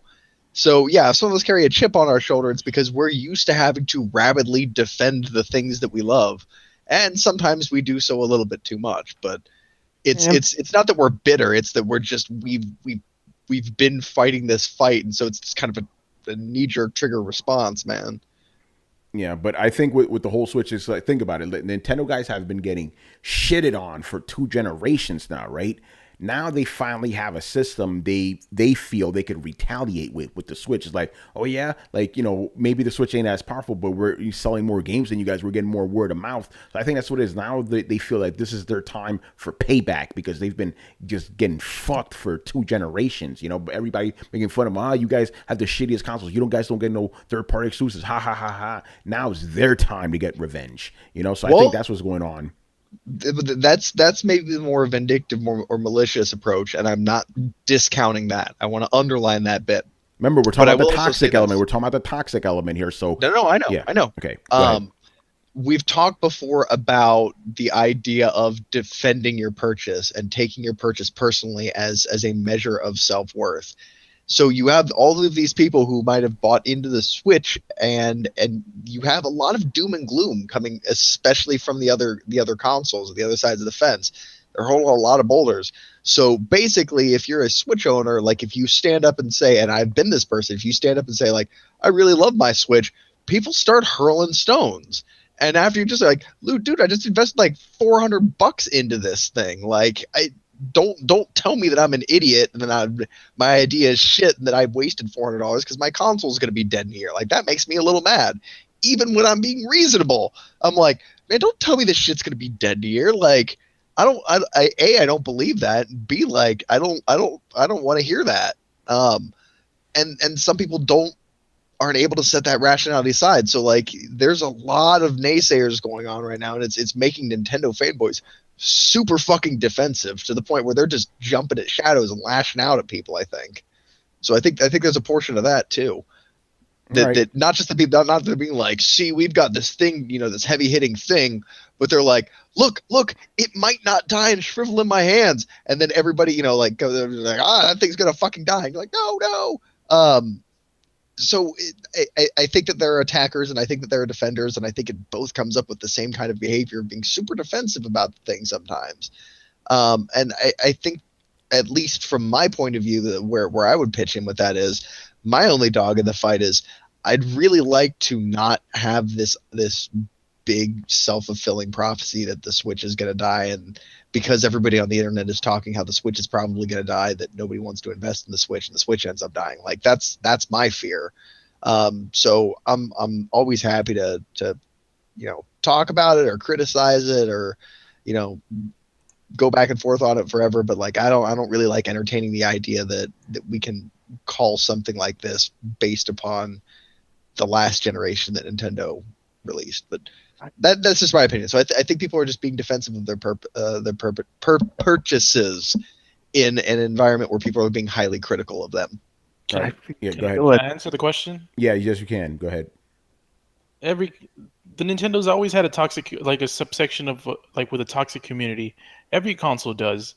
Like, there's nothing new here. Like, every freaking console has their fanboys. They have their rabid fan base that tries to demean everything else that comes out that's not their own shit. Um, I had a Wii U and like the community was toxic back then. Like all 10 of us. There's like two Yeah, of us. but the I thing was, is, I was, I was going to say, are we talking about those? Because if we're talking about those, it might just be that Nintendo finally has enough fans to have a toxic well, that's what subcommunity. I'm saying. Like back Well, with the maybe Wii there's U, more. no, Yeah. there wasn't enough. You know what I'm saying?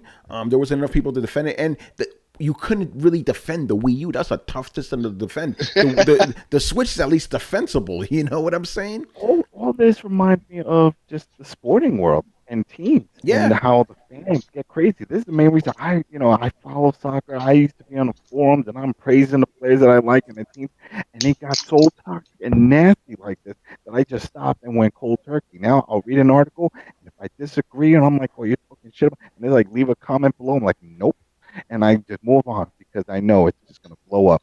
And now we're seeing it in gaming. And again, it's just the older fan base. Younger fan base don't give a shit. They don't know too much. They don't follow it like that. It's when you invest a lot of time and money, like what Brett was talking about. You're putting a lot of money into it. You're backing it with your dollars, and then you have other people saying, "Hey, by the way, this game looks like shit, and it's not a full version." And they're like, "You motherfucker!" And they're so pissed. All right, so FIFA 18 just dropped, right? And I was looking at different reviews just to see. I'm passing on it because remember when I did my closed beta, it's a lot like 17. Sure enough, a lot of UK reviewers, diehard fans, are saying the same thing. A lot like 2K, a lot like FIFA 17. But I bring this up because some reviewers are mixing it up and saying, "Oh, well, and the Switch is just like the other ones. It has, the journey mode and all stuff." It doesn't, but they're putting it in. They're not even really playing it. And I'm like, that's a key part right there. It's missing key parts of what makes that version special. The 18 plus, it should have just been called FIFA Switch, something different, But if it's missing the key elements, and a lot of these reviewers are not pointing that out, and then people are in the comments are like, "Hey, this isn't there," and other people are like, "Yeah, it is. Yeah, do you even have the damn game?" And you don't see replies back. You know what I mean? But it's a lot of back and forth, and but it sucks. It's just we're going to see a lot of these type of things because when they come multi-platform, and I think some of these people are just reading the notes, from the publisher. Oh, experience the journey, continue the journey with Hunter, and also this. Like, yeah, that should be across all platforms, but it's not on the Switch. Yeah. And a lot of people don't know that, and it's going to bite them in the ass. And when you have some reviews that are not even cutting that part out and making it seem like, oh well, it's everything that you get in the other one. There's just some little frame rate issues, blah blah blah. No, Yeah. All right, Chris, get in here, man. What do you think about this Nintendo fanboy community? Because you've had to deal with this shit even before the Switch came out, man. Oh, I don't know if you guys want me answering this question, but I'll try. So hold on to your hats. Okay, so there's even Brett's answer. Those are guys I don't consider toxic, right? I consider there's a level of passionate fans, and then there's a level of fanatic and beyond. So when he talk about toxic, I'm thinking about the most extreme fans of any platform. So with Nintendo people, and I'll just go. There's a little bit of psychology involved, especially for people who will not go above and beyond to like attack you online or gang up, but to do what they did to Tony or to do what they did like Mass Effect Andromeda as an example. Like, look what they found a developer and they started blaming her for all the problems of the game or stuff like that. Where that's toxic, right? But that's a specific psychology. You have these uh, kind of sociopaths, and it could be of any age, and they are really damaged people who kind of flock towards uh, either people who are like them or underdogs. And Nintendo right now is an underdog, so they flock towards that system, and they feel like they form one big support group for each other, right? So when they all have the same interests and same things, they aggregate together, and then they aggregate behind something, right? So Nintendo So you're right now is saying not on top. so you're saying they project their identity onto a brand in order to feel like they're part of something. Right, exactly, right. That it becomes they absorb the brand as themselves. So that Nintendo is like them, and they are like Nintendo. So then they become inseparable from the brand and identity. So when you say anything negative about it, not only are they at a level of what would I say? It's like a personal insult to them, right? Well, a personal insult's one thing, but they're at a level of handling it mentally where it's not just an attack or something like that. Psychopathy. It's like insulting your mama. Well, no, but even if you insult my mother, well, I'm gonna punch you, and then maybe we'll have a drink later. But when you have that level of mentally damaged people, they go above and beyond that. The insult becomes like rage inducing and beyond a normal person's capability to handle or respond to, and they respond to it badly, and they respond to it in an antisocial manner, and you'll get Fanatical. yeah, there you get fanatics. Yeah, so that's what he's talking. That's what I consider the toxic community, and that's why Nintendo, like I said, they're the current underdog in the market right now, and these people feel like since they are so damaged that they flock towards another underdog, and they form a support group. They find each other and they absorb a brand, and right now that is Nintendo. Now, just to be clear, you think that happens with other brands too, right? Like other brands. No, if it was Microsoft like completely failing in the market and stuff, we would see this toxicity at the level of toxicity coming from that community. Yeah, well, as we've learned, the Microsoft. Underdogs. Yeah, again, I'm just speaking from personal experience. Even the Microsoft community is not nearly, or Xbox is not nearly as bad as the Nintendo one. Right, nobody from the Xbox side has ever tried to come for my job. You know what I'm saying? There's a difference here. There's a big difference. But I didn't think about that. But you may be right about it. That underdog factor is probably a factor into all this too. I didn't think about that before. You may be onto something here. Yeah, I don't know why. I don't know why you don't think we'd want to hear that answer. I think it was a good one. No, I absolutely agree with most of that. Well, somebody out there is going to identify with this and get very, very angry. So I was talking to them. I'm not talking to you, Brett. You are passionate. You're not toxic, bro. You border on psychopath. Yeah, you border on fanboyism, but not quite there. These guys. I just discount all those like highly fanatical people, but no, Chris is absolutely right. There are people who take the shit way too seriously, who project on them. It's not just in video games, but you see it here a lot. Like, yes, you are identifying yourself with this mass-produced thing. Like everyone's like, you know what? I really see myself in the guy from Uncharted. Like, no shit, really? I think everybody fucking does it. That's the goddamn point.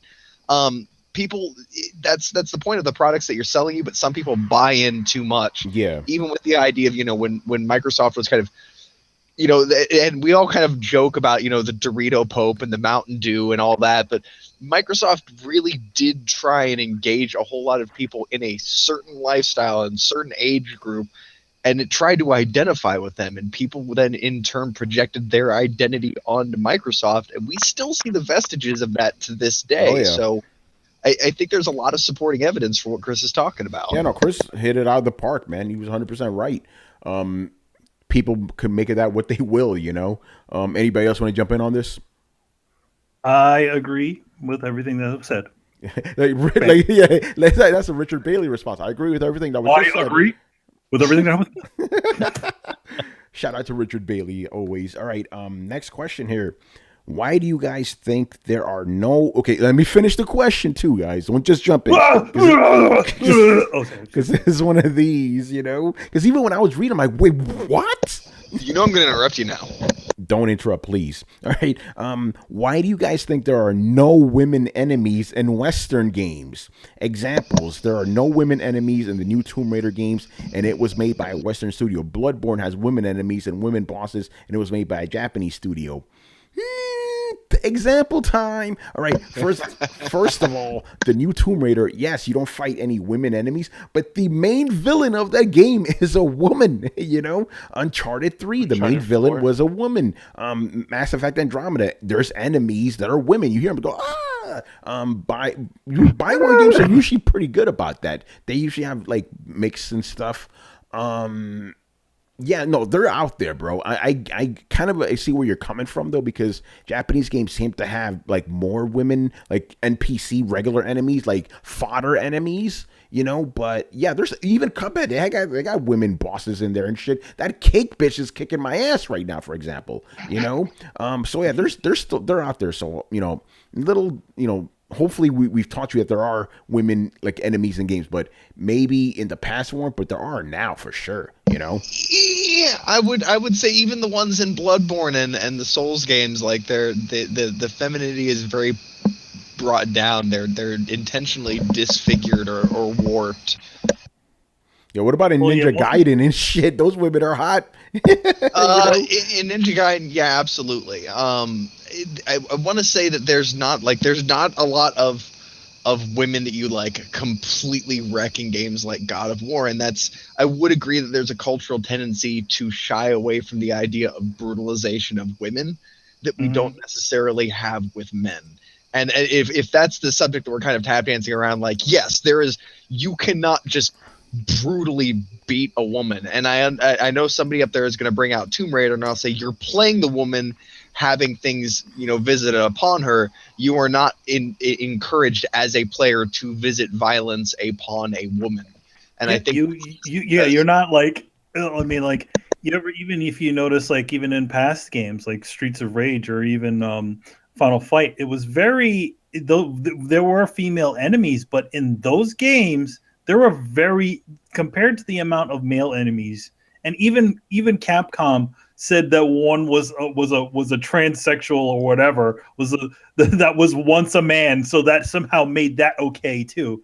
So I mean, I think the thing about it is that also, in general, if we were to do something more of that was done in these sorts of games, I definitely think that society would instantly come against that sort of product. Yeah, I mean, look at if GTA. If you were playing one of those street games, and most of the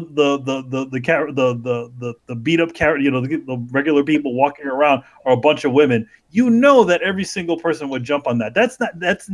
That goes for now, and that goes for back in the past. Yeah, too. Manny, there's this game, I don't know if you've ever heard of it, called Grand Theft Auto. So the controversy with that game was you could actually beat up hookers. But you could beat up everybody in that game. My point is, you're right though. Just because of the fact that you could beat up those hookers, controversy. Exactly. So like with hookers though in general, I think just the fact that you could have sex with hookers. You could have there was a hooker aspect of that game, but there's also the fact that you could beat up women in that game, but you could also beat up everybody in that game. Beat up everybody. You could also not beat up anybody in that game. Yeah. See, that's the thing that a lot of the media doesn't go around, because just the plain fact of hearing of a woman getting beat up in a game is already enough to cause outrage. Yeah. And this is, and we're not even talking about nowadays. This is not a new thing. Yeah, it's always been like that. Yeah, so maybe that's a reason why you don't have as many like women like NPC characters, because if you start killing them all, they're gonna be, Tony, why didn't you play a female in Bloodborne again? Oh yeah, that's basic male nature. I didn't want to subject a woman to that sort of torture. I'm just being honest. Usually in like games where you could customize a character, I make it a woman, because let's just be honest, there's not a lot of women in games and stuff, like central main character. So I usually pick a woman. With Bloodborne, I'm like, nope, I'm not putting a woman through that shit. I'm just being honest. That's too sadistic right there. But because that's kind of ingrained in us and shit. Not being sexist. That's just the way males are programmed. We protect women. So I think that's probably why you don't see a lot of that. Also, let's just maybe I could be wrong here, but maybe there's not a lot of women mercenaries for like Uncharted games or something. You know what I mean? Even though Nadine was the leader of the troop, though, you got to throw that out there. The troop, but I mean, there's the big question. It's like, okay, so Nadine, how come there ain't no ladies in there? Yeah, that's true. But yeah, but to be fair though, in Bioware games, Mass Effect and Dragon Age, yeah, they're all over the place. It's very interesting. I like that question. Thank you for asking that. Anybody else want to jump in on that? Mass Effect and Dragon's Age have always been pretty good about giving all points of view. Yeah, I mean, they've generally been pretty progressive games in the best way possible, in the sense of like what gender are you? Sure, you can fuck whoever you want, and we got a transvestite in the game, and you can fuck them too, and just do whatever. Have sex with everybody. Yeah, that's kind of always been their thing. So In BioWare and their sex simulators. Yeah, you know. All right. Anybody else? Quick? Yes? No? Maybe? I think you nailed it, man. Cool. All right. So moving on to my man, All Day Digital. Yo, I was on a podcast with him, Puerto Rock's podcast. Forgot to give him a shout out. Shout out to Puerto Rock. Cool dude and shit. I want to have him on Throwdown. So this was also the first time I got to talk to All Day Digital, and he was kind of remarking on the fact that because he asked us questions last week. He's a big fan of Throwdown, and we kind of just ran through them all because we've answered them before. But this week, dude, you're good. You answered some unique questions. Because again, he was like, how long has this show been on? It's like, we've been on like 3 years as this iteration, 5 years total. So we've answered a lot of questions. 30 years.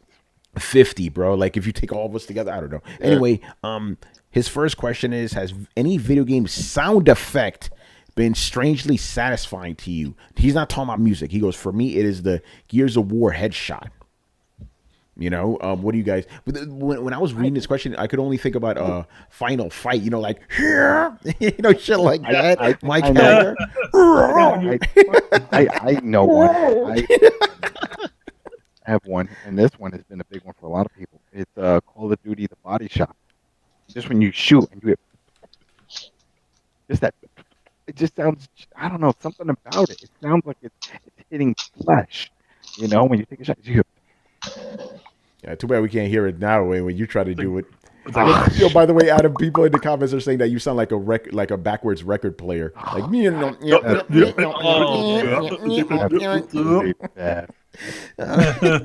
So, Manny, sound effects. Sound effects. One that always comes to mind is like the Bloodborne blood noise. Like whenever you when you do that crazy the crazy move where he takes his hand and he slams it in their chest and makes that that noise. Oh, the visceral.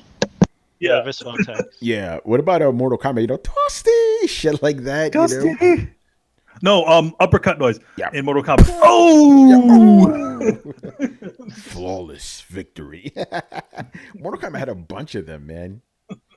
But yeah, I don't know. Again, Final Fight's just on my mind. Or similar to that Killer Instinct is like. I don't even know it right. Oh yeah, that Saberwolf's getting hit. Yeah, man. Yeah, I would say the weapon noises in Doom back in the day were very well done, very beefy, especially when you kill monsters. Like they would snort or bubble or something. Like that was so satisfying. That to me was very satisfying. I really like the reloading sound from when you reload a shotgun. It's like the shotgun. You know, it's so fucking awesome. It's so beefy. Everything in there was beefy. Yeah, even there's also this noise. Ultra combo. You know, the beefy shit. All right, Brian, what about you, man? Favorite noises in games, sound effects? I don't know. It's a tough one because there's so many to go through. I don't know. I'm honestly having some issues trying to think of one. The first one I can think of is the Tekken sound effect when you press all four face buttons at the same time. I like that. I like the Tekken 7 Rage Arts mode when it makes that sound. Yeah, it's just really. Here's one. God of War, the sound of the chains. I feel like they nailed that sound. Yeah, that's a good one. Yeah, they sound awesome. By the way, people are saying some other shit power up from Power Beast. Up. Yeah. Or how about the door noise in Resident Evil? Ooh, that's a good one. They always had the same noise. Yeah, Brett, man, get in here. Sound effects. Trying to think. I always go back to the games I've been playing recently. I think that's one of the reasons I played Absolver for so long. I knew you were going to say that. Brett's gaming memory only goes back as far as the game he's currently playing. No, I'm trying to think of really good because it's normally going to be in like a third-person action adventure game. Like there's been a couple games where like the guns I've been really impressed by, but I really like a good melee womp sound. You know, something where you're like, it's just fun to do this because every time you hit him, it makes you giggle a little bit. I would probably refer to like watching Chris use a giant club in any Dark Souls game. Like there's just something weirdly gratifying about hearing like the thwomp and like seeing somebody like hit the ground in a certain way. That's one of the things I really did like about Absolver is there's a lot of whiffing and a lot of muffled sounds when you block. But there's this beautiful sound like when you break through somebody's guard and like land a kick on them. It's so perfectly kung fu. It's just like a crack, and like it's the way that the momentum builds up on it is very fun. I do enjoy, as cheesy and like anime ninja as it is, like the swords in Destiny. I think anybody who's played with me recently will attest that I run around with a sword just because it's so much fun to like leap around and go like shink, shink, shink and just fuck up 4 guys. It's weirdly, oddly satisfying. Other than that, like I wasn't particularly like impressed or gratified by Zelda. It didn't have like a good weighty combat to it that. There's just something about adding the right amount of vibration and the right sound effect at the right time makes it feel like a hit really lands on those. So yeah, I'd say a good roundhouse kick in Absolver or a sword cut in Destiny. Before that, there's Dead or Alive. I really enjoyed landing a good hit in Dead or Alive and throwing somebody against a wall for the big smash and explosion. But yeah, it's. Weirdly enough, I haven't really noticed a lot of that. I've been noticing it more. I've been noticing good sound effects more in this generation, the generation before, than a whole lot previous to that. Interesting. I'm the opposite. Like current generation, the sound effects don't stick out as much as they used to. Now I'm thinking about Street Fighter sound effects. Like when they got hit, it never really sounded like an actual punch. It sounded like rocks being thrown on the ground. Something like that.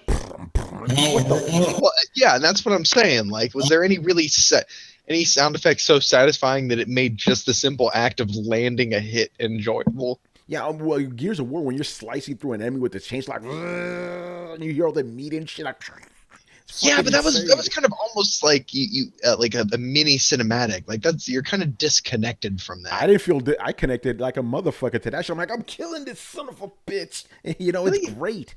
As soon as you get the chainsaw, though, like you do it, like you lose control. But we're not talking about control. We're talking about the audio of it, bro. We're talking about the audio of it. Yeah, I guess. There's those familiar noises that pay attention.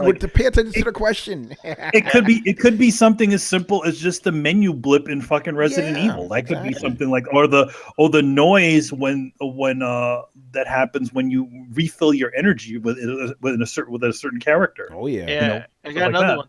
The weapon sounds in Samurai Showdown were really well done. Oh yeah, someone. The samurai like anime noise. It did it really well. Shout out to one of the noises that you can hear like on every game you can play on Xbox right now is the achievement. Yeah, that's a good one. Mm-hmm. That's a great one, actually. I've been hearing that a lot. Okay, maybe not a lot, but I've been hearing it in Cuphead. And the trophy noise too. That I like that shit. Steam. They got rid of noise. Make a noise when you do achievements, man. I noticed that the trophy noise in some games is disabled. Like you don't hear it. You just see it pop up. I hear it in every game, man. Yeah, I don't hear it in every game. Check your settings, son. It's okay. I don't mind it. I beat the Destiny 2 campaign. I didn't hear a noise. Yeah. Well, that's because you didn't get a trophy. All right, man. Let's move on here. I was pissed off, Carlos. I'm with you. I'm pissed. I'm like, I don't get a trophy for that shit. Really? Come on, I'm not even like a trophy guy, but I just want a trophy to say that I beat the game. Carlos, people could literally go to you, yo, you fucking lie, son. You didn't beat that shit. Yep, and you have no proof. You didn't beat the game. Yeah. The game's not over. Yeah, that's true. You didn't finish the game because you could never finish it. Dun, dun, dun. Yeah, right. You'll actually probably get a trophy once you complete the raid. Yeah, you But did. it won't say for completed game, because then they're going to extend the game and they don't want to retroactively take away your game completed trophy. But they could have You been like completed the story They mode. could have had defeat Gaul. Come on, something. No, they'll have something when you defeat the raid, because the raid is the end of the actual game content. Yeah. Okay, Adam says he's gone for the night. He heard what he sounded like. He's like, nope. He says he'll be back when he gets a new mic. Oh man, He pulled out. he pulled out. All right. Last question here from Mr. All Day Digital. On average, how many games do you play per day? He says for him is two. Two is my max, but I mainly just play one game at a time until I finish it and I move on to the next one. I've been like that pretty much my entire life for the most part. You know, I think maybe in the beginning I played a bunch of games at the same time, but then it's like let me just put all my efforts. You never play multiple games I'm talking about in the beginning before I even met you. I'm talking about those times. No, by the time I met you, I played one game and that's it. I was even more strict about it back then than now. Now I kind of have to sometimes, just because of work and shit. But generally, one game a day. If I do have to play two games, I make sure the other game is completely different than whatever the main game is. But there's always that main game that you're playing, But I know guys that play like 3 or 4 games a day. I'm like, how do you work it with the controls? Like if I try to play 2 games that are like kind of similar, like I get fucked up with the controls. What the fuck? I was playing GTA 5 with you guys, but I was playing a similar game before that. I'm like, I'm trying to do whatever that was in that game, So it was fucking me up. So yeah, one game for me, Manny. It's usually like something similar. It's like I've always been able to play like at least 2 games, but usually the 2 games have to be somewhat different. So like I mean the best example I could say is we were playing I think Uncharted 3, right? So I was playing Uncharted 3 and then Journey came out, and I played both of those games at the same time. Because Journey is also, I usually the second game Mass usually, Effect 3, man. It was Mass Effect 3. It was Mass Effect? Yeah, Mass Effect You 3. sure? Yeah, because I remember I didn't like Journey because I was still in Mass Effect mode. Yeah, Mass Effect. I just kind of saw at least the Journey game as like a little bit of a cleanser, because it was a simple controls. I didn't need to think about 100, think about my squad, think about my guns or anything like that. It was just like, okay, we'll just continue to play, do a little platforming, and that was good. So yeah, it's usually like a game that's not that's not exactly the same, or it's a little bit of a shorter game. But you're usually a one game guy, one game at a time. Yeah, one or 2 games. But again, let's like the 2 games have to be pretty different from each other. So like if I'm playing like well, there was another game that we kind of played simultaneously as well. Oh yeah, I think we did both play a Brutal Legend and Uncharted. That was Uncharted 3 because they both came out on the same day. Yeah, they came out the same day. Yeah, or was it Uncharted 2? I think it was 2. It might have been 2. Yeah. So yeah, I mean, there's those are pretty close, but there were 2 somewhat different things, and it was easy to kind of jump back and forth if you needed to. Yeah. All right, Chris. What about you, man? No, I don't play more than one thing at a time. I would only switch like if the whatever I started is crap and I stop playing it and play something else, then it'd be like, oh, that counts as 2. But like right now I'm playing Nier Automata. I just started it. Nice. And, and that's what I'm playing. It's a big game and it requires my attention. I'm like, what's happening? Robots, androids, aliens, what? What are you talking about? And so I got to pay attention. So I can't be jumping around. Yeah. All right, Carlos. One game plus Heroes of the Storm. Yes. All right, Brian. Usually 2 games, and as Ryan said, they're like really different. So one will be like a puzzle game, and the other one will be like an action adventure game. So yeah. Nice. All right. Usually 2. And Brett. Usually 1 to 2. Generally more 2 actually, since I got my Switch, and my games tend to fall into small, casual, bite-sized kind of indie games, or long cinematic narrative or time-consuming games. So I have my hardcore game, and I have my bitch on the side game. Like right now, my hardcore game I'm playing is Destiny. Bitch on the side game is Sonic. So, and that's Part of the reason I argue for the Switch and its portability is those little bite-sized games. Like I'll play Sonic Mania here, but I'll play it more up at the shop because I'll play Destiny when I'm here. So yeah, I kind of casual, hardcore. Yeah. All right. And the last two questions are from Mr. Digital Tiger. All right. His first question is, what did Phil Spencer actually do to deserve a promotion? He missed so many opportunities to make Xbox One great, i.e., why didn't he secure the juggernaut Destiny? Where the hell is Left 4 Dead and the 360's best exclusive Snoopy Flying Ace? That's a little bit of a joke there. The Destiny thing was before he was the executive, so you can't really throw that on him. And Left 4 Dead is on Valve, not on Microsoft, so you can't really blame that either. So yeah, like here's the thing. I don't know. I think it was not so much as he deserved a promotion. It's probably like, yeah, he's probably the next best guy after, Don Matrick left. You know what I'm saying? But it's an interesting question. What do you guys think? Do you think Phil Spencer deserved a promotion? What did he do to deserve it? I'm surprised he didn't have it before because it seemed like Microsoft had the Xbox division but didn't take it seriously. Like usually at that level of departments within a big global company like Microsoft that makes so many things, you have an executive vice president, some sort of executive that represents each major group. Like you have an EVP and they're from Microsoft Office, and you have the EVP for Enterprise and Windows and all that stuff. So the fact that they didn't have one, or either when Matrick left there was a hole and they just didn't fill it, was kind of bizarre. So yeah, I think he deserved it. Yeah, I guess, just to clarify, because I think I may have misread the question. I think he's talking about the current promotion that he got now. Now he's like one of the executives over at Microsoft. So yeah. That's what I'm talking about. Okay, like, that's good. So yeah, there's usually a circle of EVPs. Like when you're the chairman or head of a department, it's different than you're at the executive level. Then you're reporting right to the president of the company, right? And you're making high level decisions, and you can usually don't need to answer to anyone when you're putting in a process or whatever. So he has more authority. Like you don't have to go to anyone to get things done. And I think that's worthwhile. It's just we have to see now what he does with that authority. Yeah, exactly. I think he's, think about this. He's done a way better job than Don Matrick has with Xbox One. I think because remember, Xbox One originally came out, people didn't know what the hell it was about. It was like, is it a gaming thing? Is it a TV thing? What is this thing? Phil Spencer brought it back to this is a gaming console, right? And he's tried his best to make it that. So I don't know if that's what makes him worthy of being getting a promotion, but he definitely is doing a better job than Don Matrick was doing. Is it as much a case of him getting a promotion as his boss getting fired?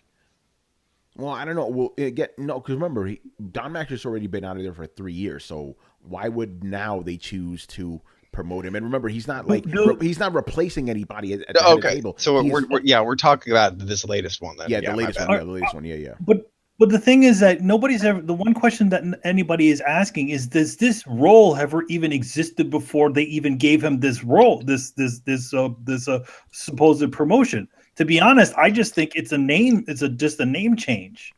Aren't they giving his department more autonomy though? They are. They are. And he's going to be able to influence it more. But you're right about that, Manny. His role, he's not taking over anybody. He is filling in a new role up there. Understand? So yeah. You're right about that. So if they made a new position, what is the difference between his new position and his old position? Is somebody going to fill his old position, and what's his job going to be in relation to his old position? That's the question, because people are asking, like, who's going to be the head of Xbox? They haven't answered it. It seems like Phil Spencer. There is no, to be honest, I don't know if there is going to be any sort of head of Xbox. Yeah, I think Phil Spencer is going to be in charge of all of it. Yeah. Xbox is the games division of Microsoft. And that's what it is. Yeah, that's what he's doing. He's in charge of Xbox and gaming and Windows, over all of that. He's in charge of all of that now. Yeah. So they just give him more jurisdiction over their PC gaming market. Everything, yeah. Anything. Is that all that happened? Yeah. You got to understand, there's no PC or Xbox. It's all one now. Yeah. Well, that's what I'm saying. Like, what I don't understand. Like, I get that he was promoted. I get there's fanfare. Like, I don't really understand how his power or position changed, and I'm trying to quantify it. And it sounds to be honest, I don't think much of his positioning has changed. I think a lot of it is the same. It's just now I think that what was really happened is that they eliminated his old position, And which created a new position, which they put him in the created head a new of. position, which it was essentially what he was doing before, but now it encompasses Windows as well. Yeah. Okay. And so the question then becomes like, was there a Windows gaming division, or is this just essentially a name change? And if it becomes a name change with essentially a lateral power shift, that then begs the question of, is he getting paid more? Like, what is going on? Like, there's I would think he's getting. I would think it would come with an increase in salary, at least Yeah. comparable to other executives in Microsoft. He also now answers to what's his name, Sudhir. I can't pronounce his name. Yeah. That president, the I know who you're current talking about. president. Yeah. Yeah. So he answers directly to him. He doesn't have anyone over him. Windows Gaming now falls under him. Before it would fall under the executive VP of Windows, right? So everything would okay. fall under there. So he would have to go to that EVP to get anything done, cross-play, whatever. Run it. Now he doesn't need to do that. So he has that autonomy now. He controls that. So that's good. Okay, yeah, okay. That just sounds like it, making your line more efficient. I'm Yeah. on board with that. Yeah, definitely. Yeah, he's part of the core Microsoft leadership, not just Xbox. Microsoft. He's part of the, like Chris said, he's sitting at the big boys table now. You know. Yeah. So I think people are looking at it a little bit microscopically then when they're just looking at his promotion. Like, no, they're restructuring their hierarchy to be more efficient and better streamlined to be able to get things done, and that comes with a title change for him.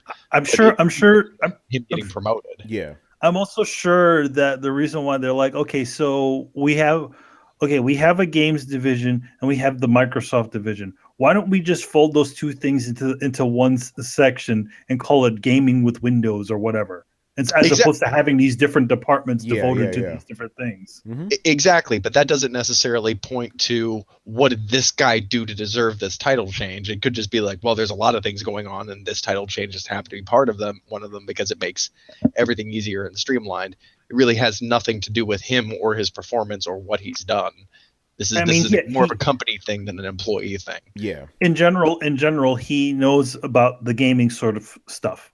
So why would he was an obvious choice to be the person to head this, for this position or this name or whatever. Yeah, exactly. Because it's like okay, why are you going to go hire some guy who doesn't know anything about anything? Let's bring Don Matrick back. Like, let's bring Don Matrick back to do this. No, it's like, okay, this guy's in the trenches. He's already dealing with the gaming and third parties and all that other stuff that goes with his role as the head of Xbox. But this is an expanded role, which now means that, if everybody should have seen this not only as the promotion of him, but also the fact that they're further doubling down on the whole Windows encompassing game division, which not only includes Xbox, it also includes Windows. Yeah, it's streamlining. That's pretty much what it is, Mm-hmm. All right. And the final question of the night is, and I wish Adam was here for this one. Okay, if you're a first-person shooter fan, why aren't you playing the brilliant Rainbow Six Siege? I keep hearing people complaining about the quote-unquote camping, which can be combated, but they're cheering the camping, walking, boring friendship simulator known as PUBG, an anti-consumer $30 alpha, which is getting exposed by a better, more fun Fortnite that's free to play. Damn, son. Somebody's got some hate. Yeah. Hey, listen, Digital Tiger, he's a Sony guy. Just leave it at that. So that okay. You got to inject a little bit of that when you answer his questions. Hey, listen, I don't like any of those games, so I don't give a fuck. Rainbow Six Siege. The thing is, Rainbow Six Siege, when it first came out, it didn't do very well, but once it hit like Twitch and shit, it blew the fuck up. So the game's doing well. Obviously, Pub is the new game now that's getting all the hype, but you can't discount Rainbow Six Siege. It's still beast, bro. But I can't really speak on either of them. I played like the demo of Rainbow Six Siege. I wasn't really into it. But that's just me. And Pub, not interested in that shit either. So I can't answer that. But I don't know. I don't even know where to take this. Go ahead, guys. Take this where you want. I think it's the style of shooter that it is. You're putting similar maps. It's for all of its window dressings, it's essentially an arena shooter, and I think that you have people who are into arena shooters and those who aren't. You can't say that the for instance, the Destiny audience is the same as the Gears of War audience. There's going to be some crossover, but I know a lot of people who play Destiny who really don't give a shit about the PvP. They're interested in the PvE, and they don't necessarily want to do the horde mode stuff. They like the fact that you can just run across other players and encounter them in the wild, or they can do strikes, or it's all the playbooks out of the World of Warcraft playbook. Yeah. It's give these people all of these different incentives and let them cross their characters over into all these different kind of game modes. So essentially we have 4 different games kind of tied together. Arena shooters are just kind of one type of game. There was a time in which they tried to float the idea of nothing but PvP MMOs, in which there was no overworld, there was no NPCs or anything like that. For the most part, it was just you fight other players in an arena, or there's this very small overworld where you just kind of level up a little bit and then you fight other players in an arena. And without much outside game to support them, they kind of collapsed because, again, you only had a fraction of the player base. When you're playing World of Warcraft, yeah, there's lots of players who play PvP and battlegrounds and arenas and all that, but they're a fraction of the greater player base, and even a portion of those players are only in it because they enjoy the other aspects in addition to that. So when you have a game that's just arena, you lose a lot of people. And so I don't think it's that, why do people who like shooters not play this game? Because there's a lot of people who like shooters who don't necessarily like that type of shooter. I would agree with you that if you like arena shooters, it's definitely one of the better versions. I like the destructible environments. I think it's really cool. I realize that there's some camping, but to a certain extent that's to be expected in a tactical shooter. So yeah, it seems like a great game. It's picking up a lot of steam, but it's just not the kind of game that everybody who likes firing a gun in a video game is going to be into. Yeah. Anybody else? Again, I really don't have anything to add to this. Yeah, I mean, I played neither game. Yeah, go ahead, Brian. Personally, unless it's Unreal or SOCOM, I'm not touching it because to me, like once I've gone to them, I just can't play anything else because everything else just feels subpar. So hence why I just don't give a damn. So yeah, and also the guy seems quite salty that Battleground is not coming to PlayStation 4 yet. I'm just saying, he seems quite salty. It just so happened to be a game that he can't play, and he seems quite salty. Well, you can play it on PC. Just well, saying. He can't. By the sounds of it. Yeah. All right, man. So that's gonna do it. So a couple of things here. New York Comic Con, baby. Yeah. All right. I have it listed here as Manny Pimp Chronicles. So Manny, what will you be doing at the show, man? I will be selling prints, and we also have my copies of Solid Zero Substance, which is the super ultra Metal Gear art book that I did with every single thing that I've drawn since I became a fan, or I could draw decently of Metal Gear. There's also a book that I have called Rough Cut, which is a bunch of sketches and stuff that I've done throughout this year, and I also will have some new prints, which is like a Nier Automata. There you go. Automata. There you go. Automata print, which will go which goes with the Gravity Rush print that I did, as well as a Thing print that from the Thing tribute book that I did pretty recently. That's out now. Also, I have I also have a Death Stranding piece and another new Metal Gear Solid 5 piece, and as well as a bunch of other things. So if you go to my Twitter, you can see all the junk I'm going to have at the table. And I'm going to be at E7 in the Artist Alley, which is pretty much on the left side of the hall as opposed to the right side. What's going on with Artist Alley this year? Because then they changed the location. Artist Alley, yes, because the Artist Alley used to be in its own section on the other side of the convention center, the Jacob Javits Convention Center. But they knocked that down because they're actually extending the convention center further out, About so fucking it's going to have time. more space. Yeah, but unfortunately, the worst time they could do it was now because it's their biggest convention. They get there, it takes up the whole damn building, but they can't get that done fast enough. So I don't know how long it's going to be that way, but yeah, now we're actually as opposed to being outside of it in a different building, we're in the actual convention hall, but in the lower level. So if you ever go there, you remember Like where where the autographs were? where the autographs were, but where you remember where DC usually sets up when they didn't get a booth.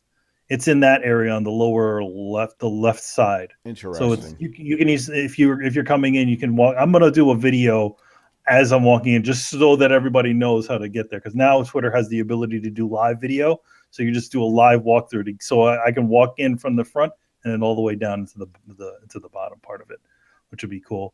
So I'm gonna be there. I'm gonna be there with Kari, my boy.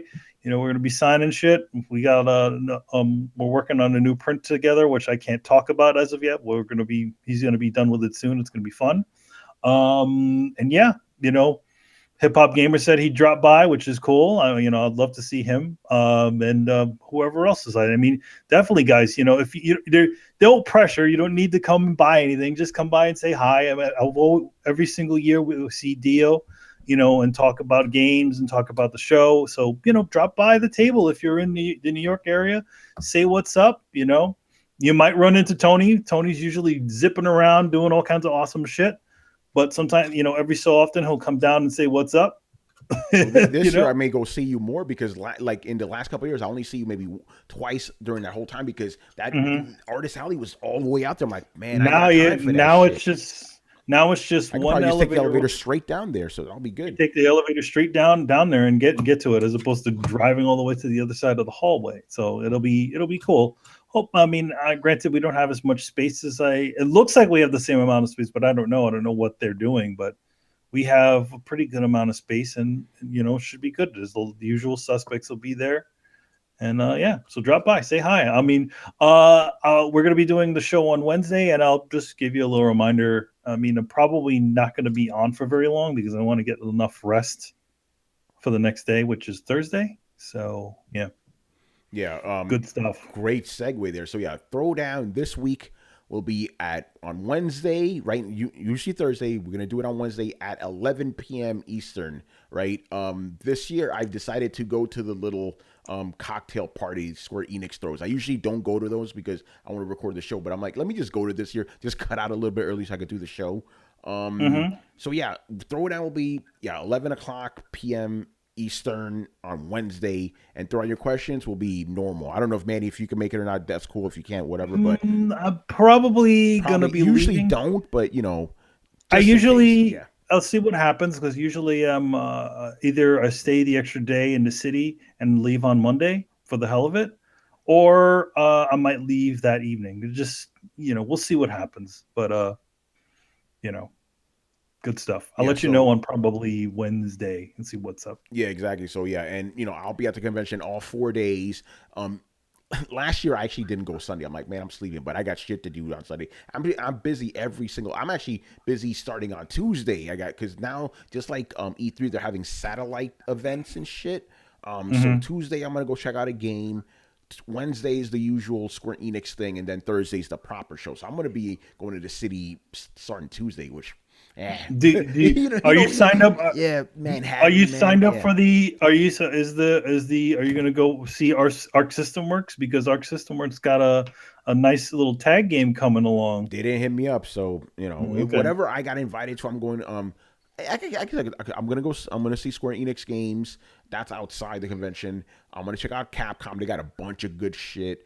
I'm trying to line up another Bloodstain Igarashi thing. They haven't gotten back. He's gonna be there. Oh yeah, but Igarashi's gonna be there. Oh, nice. And what else am I gonna see? There's a Mortal Kombat thing on Sunday. I don't know what it's for. It's like Mortal Kombat. I'll go. And there's also I'm just gonna go through this just for the fuck of it, because I'm like, this is so weird. I have to go see this. There's a Chic Razor video game. Remember that from E3? Oh, that was Oh real? yeah, the I'm Schick like, Razor Man. Yeah. yeah, I'm like, I have to go just to see what the fuck this is. And also, and I can't say this, but Bandai Namco is bringing back something old from the old days. I can't say it. I'm just gonna give you a clue. If you guys knew what VMUs were, it's that. If that's all I'm gonna say, I'm like, you bringing that shit back, really? Okay, I hope you guys know VMU. That's the only clue. Pokemon. I'll leave it alone now. You know. So yeah, it'll be fun. As always. But yeah, I'll be. You know, for me, Comic Con is always the chill type of event because I only cover video games. There's not a lot of video games out there, so I just cover whatever it is I'm doing that day and just chill out in the It press seems lounge, like the video you know. game stuff has kind of expanded a little bit more now. This year, I got more work to do than last year. It's not like E3 where I'm like guys, you're not gonna find me. I'm just, you know, Comic Con's a little bit easier, but yeah, it'll be fun. So yeah, again, remember Wednesday, 11 p.m. Eastern, people. All right, so and on that day we'll give you more details as well. You know, so that is it for this episode, man. So thank you for watching and listening. Leave us your questions in the comment section of this episode here on YouTube or over on the Coalition, and we'll answer them on next week's show. Make sure to subscribe to Throwdown on SoundCloud, iTunes, and YouTube. Follow us on Facebook and Twitter and Twitch at Throwdown Show. Links are located in the description below. Once again, our show is Tony Polanco, and tonight I was joined by Emilio Lopez. See you later, guys. And if you miss the next show, see you at New York Comic Con. Chris Seeley. Hey, take care, everyone. Carlos Romero. Laters. Brett Murdoch. Deuces, everyone. And Brian Manjoma. You see your nose all the time, but your brain just chooses to ignore it. Oh, deep shit, man. All right, later, people. Don't cheat in games. Peace. Peace.